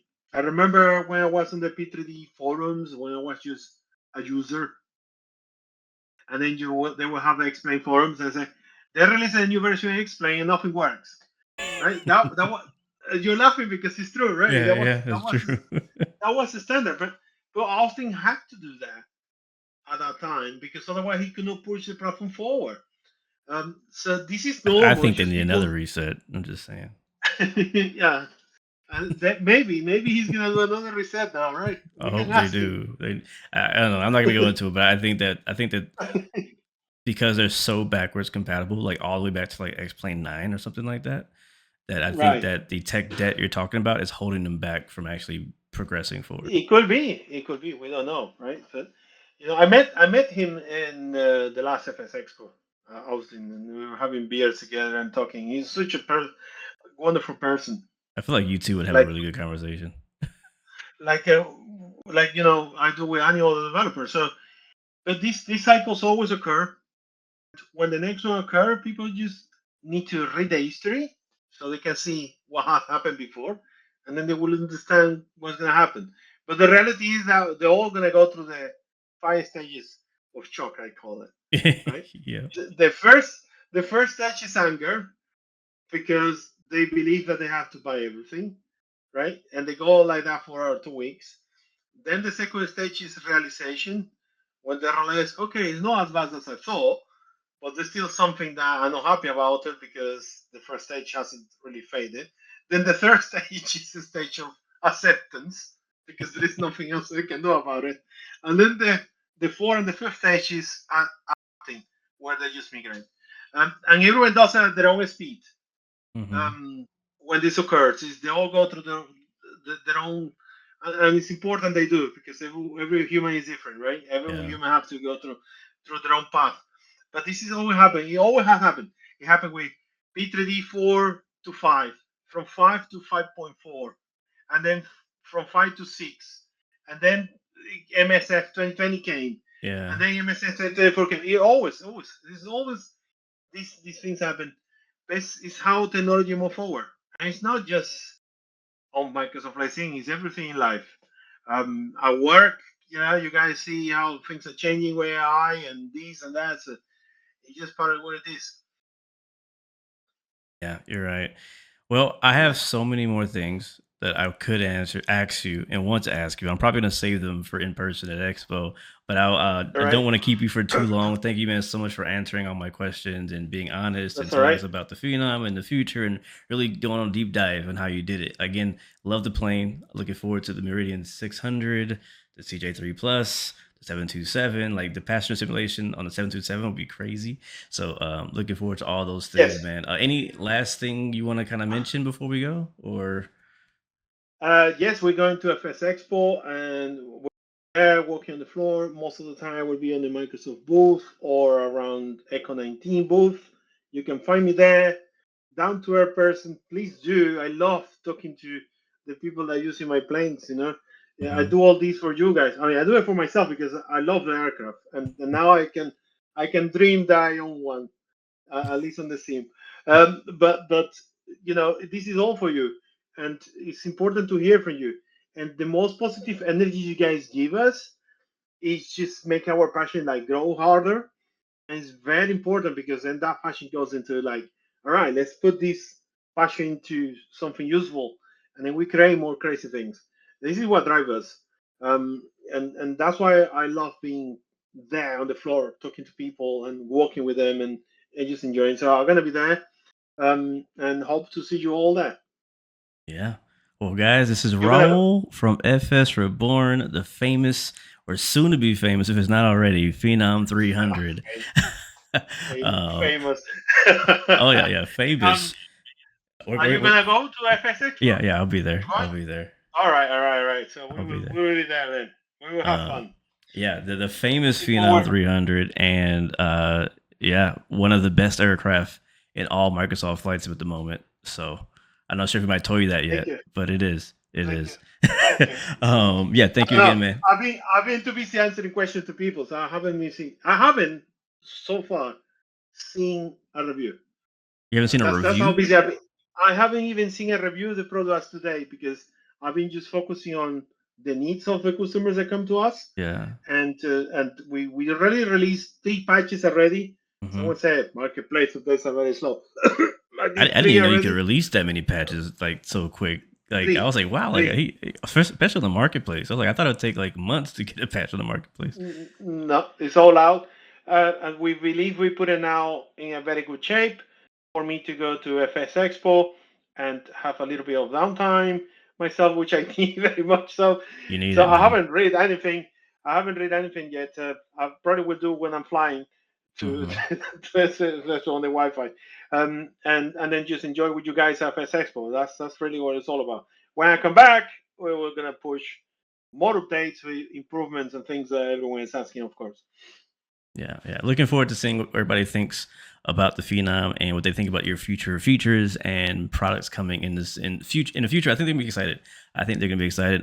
Can't wait for you to get in front of people at FS Expo for people to give you that feedback in person. So hopefully you have a really good expo, a safe trip. And guys, thank you so much for watching the blu-xperience Flight Sim podcast. We got Raul from FS Reborn and the famous Phenom 300. Thank y'all for watching. We'll catch you on the next time. See you. All right. Cheers.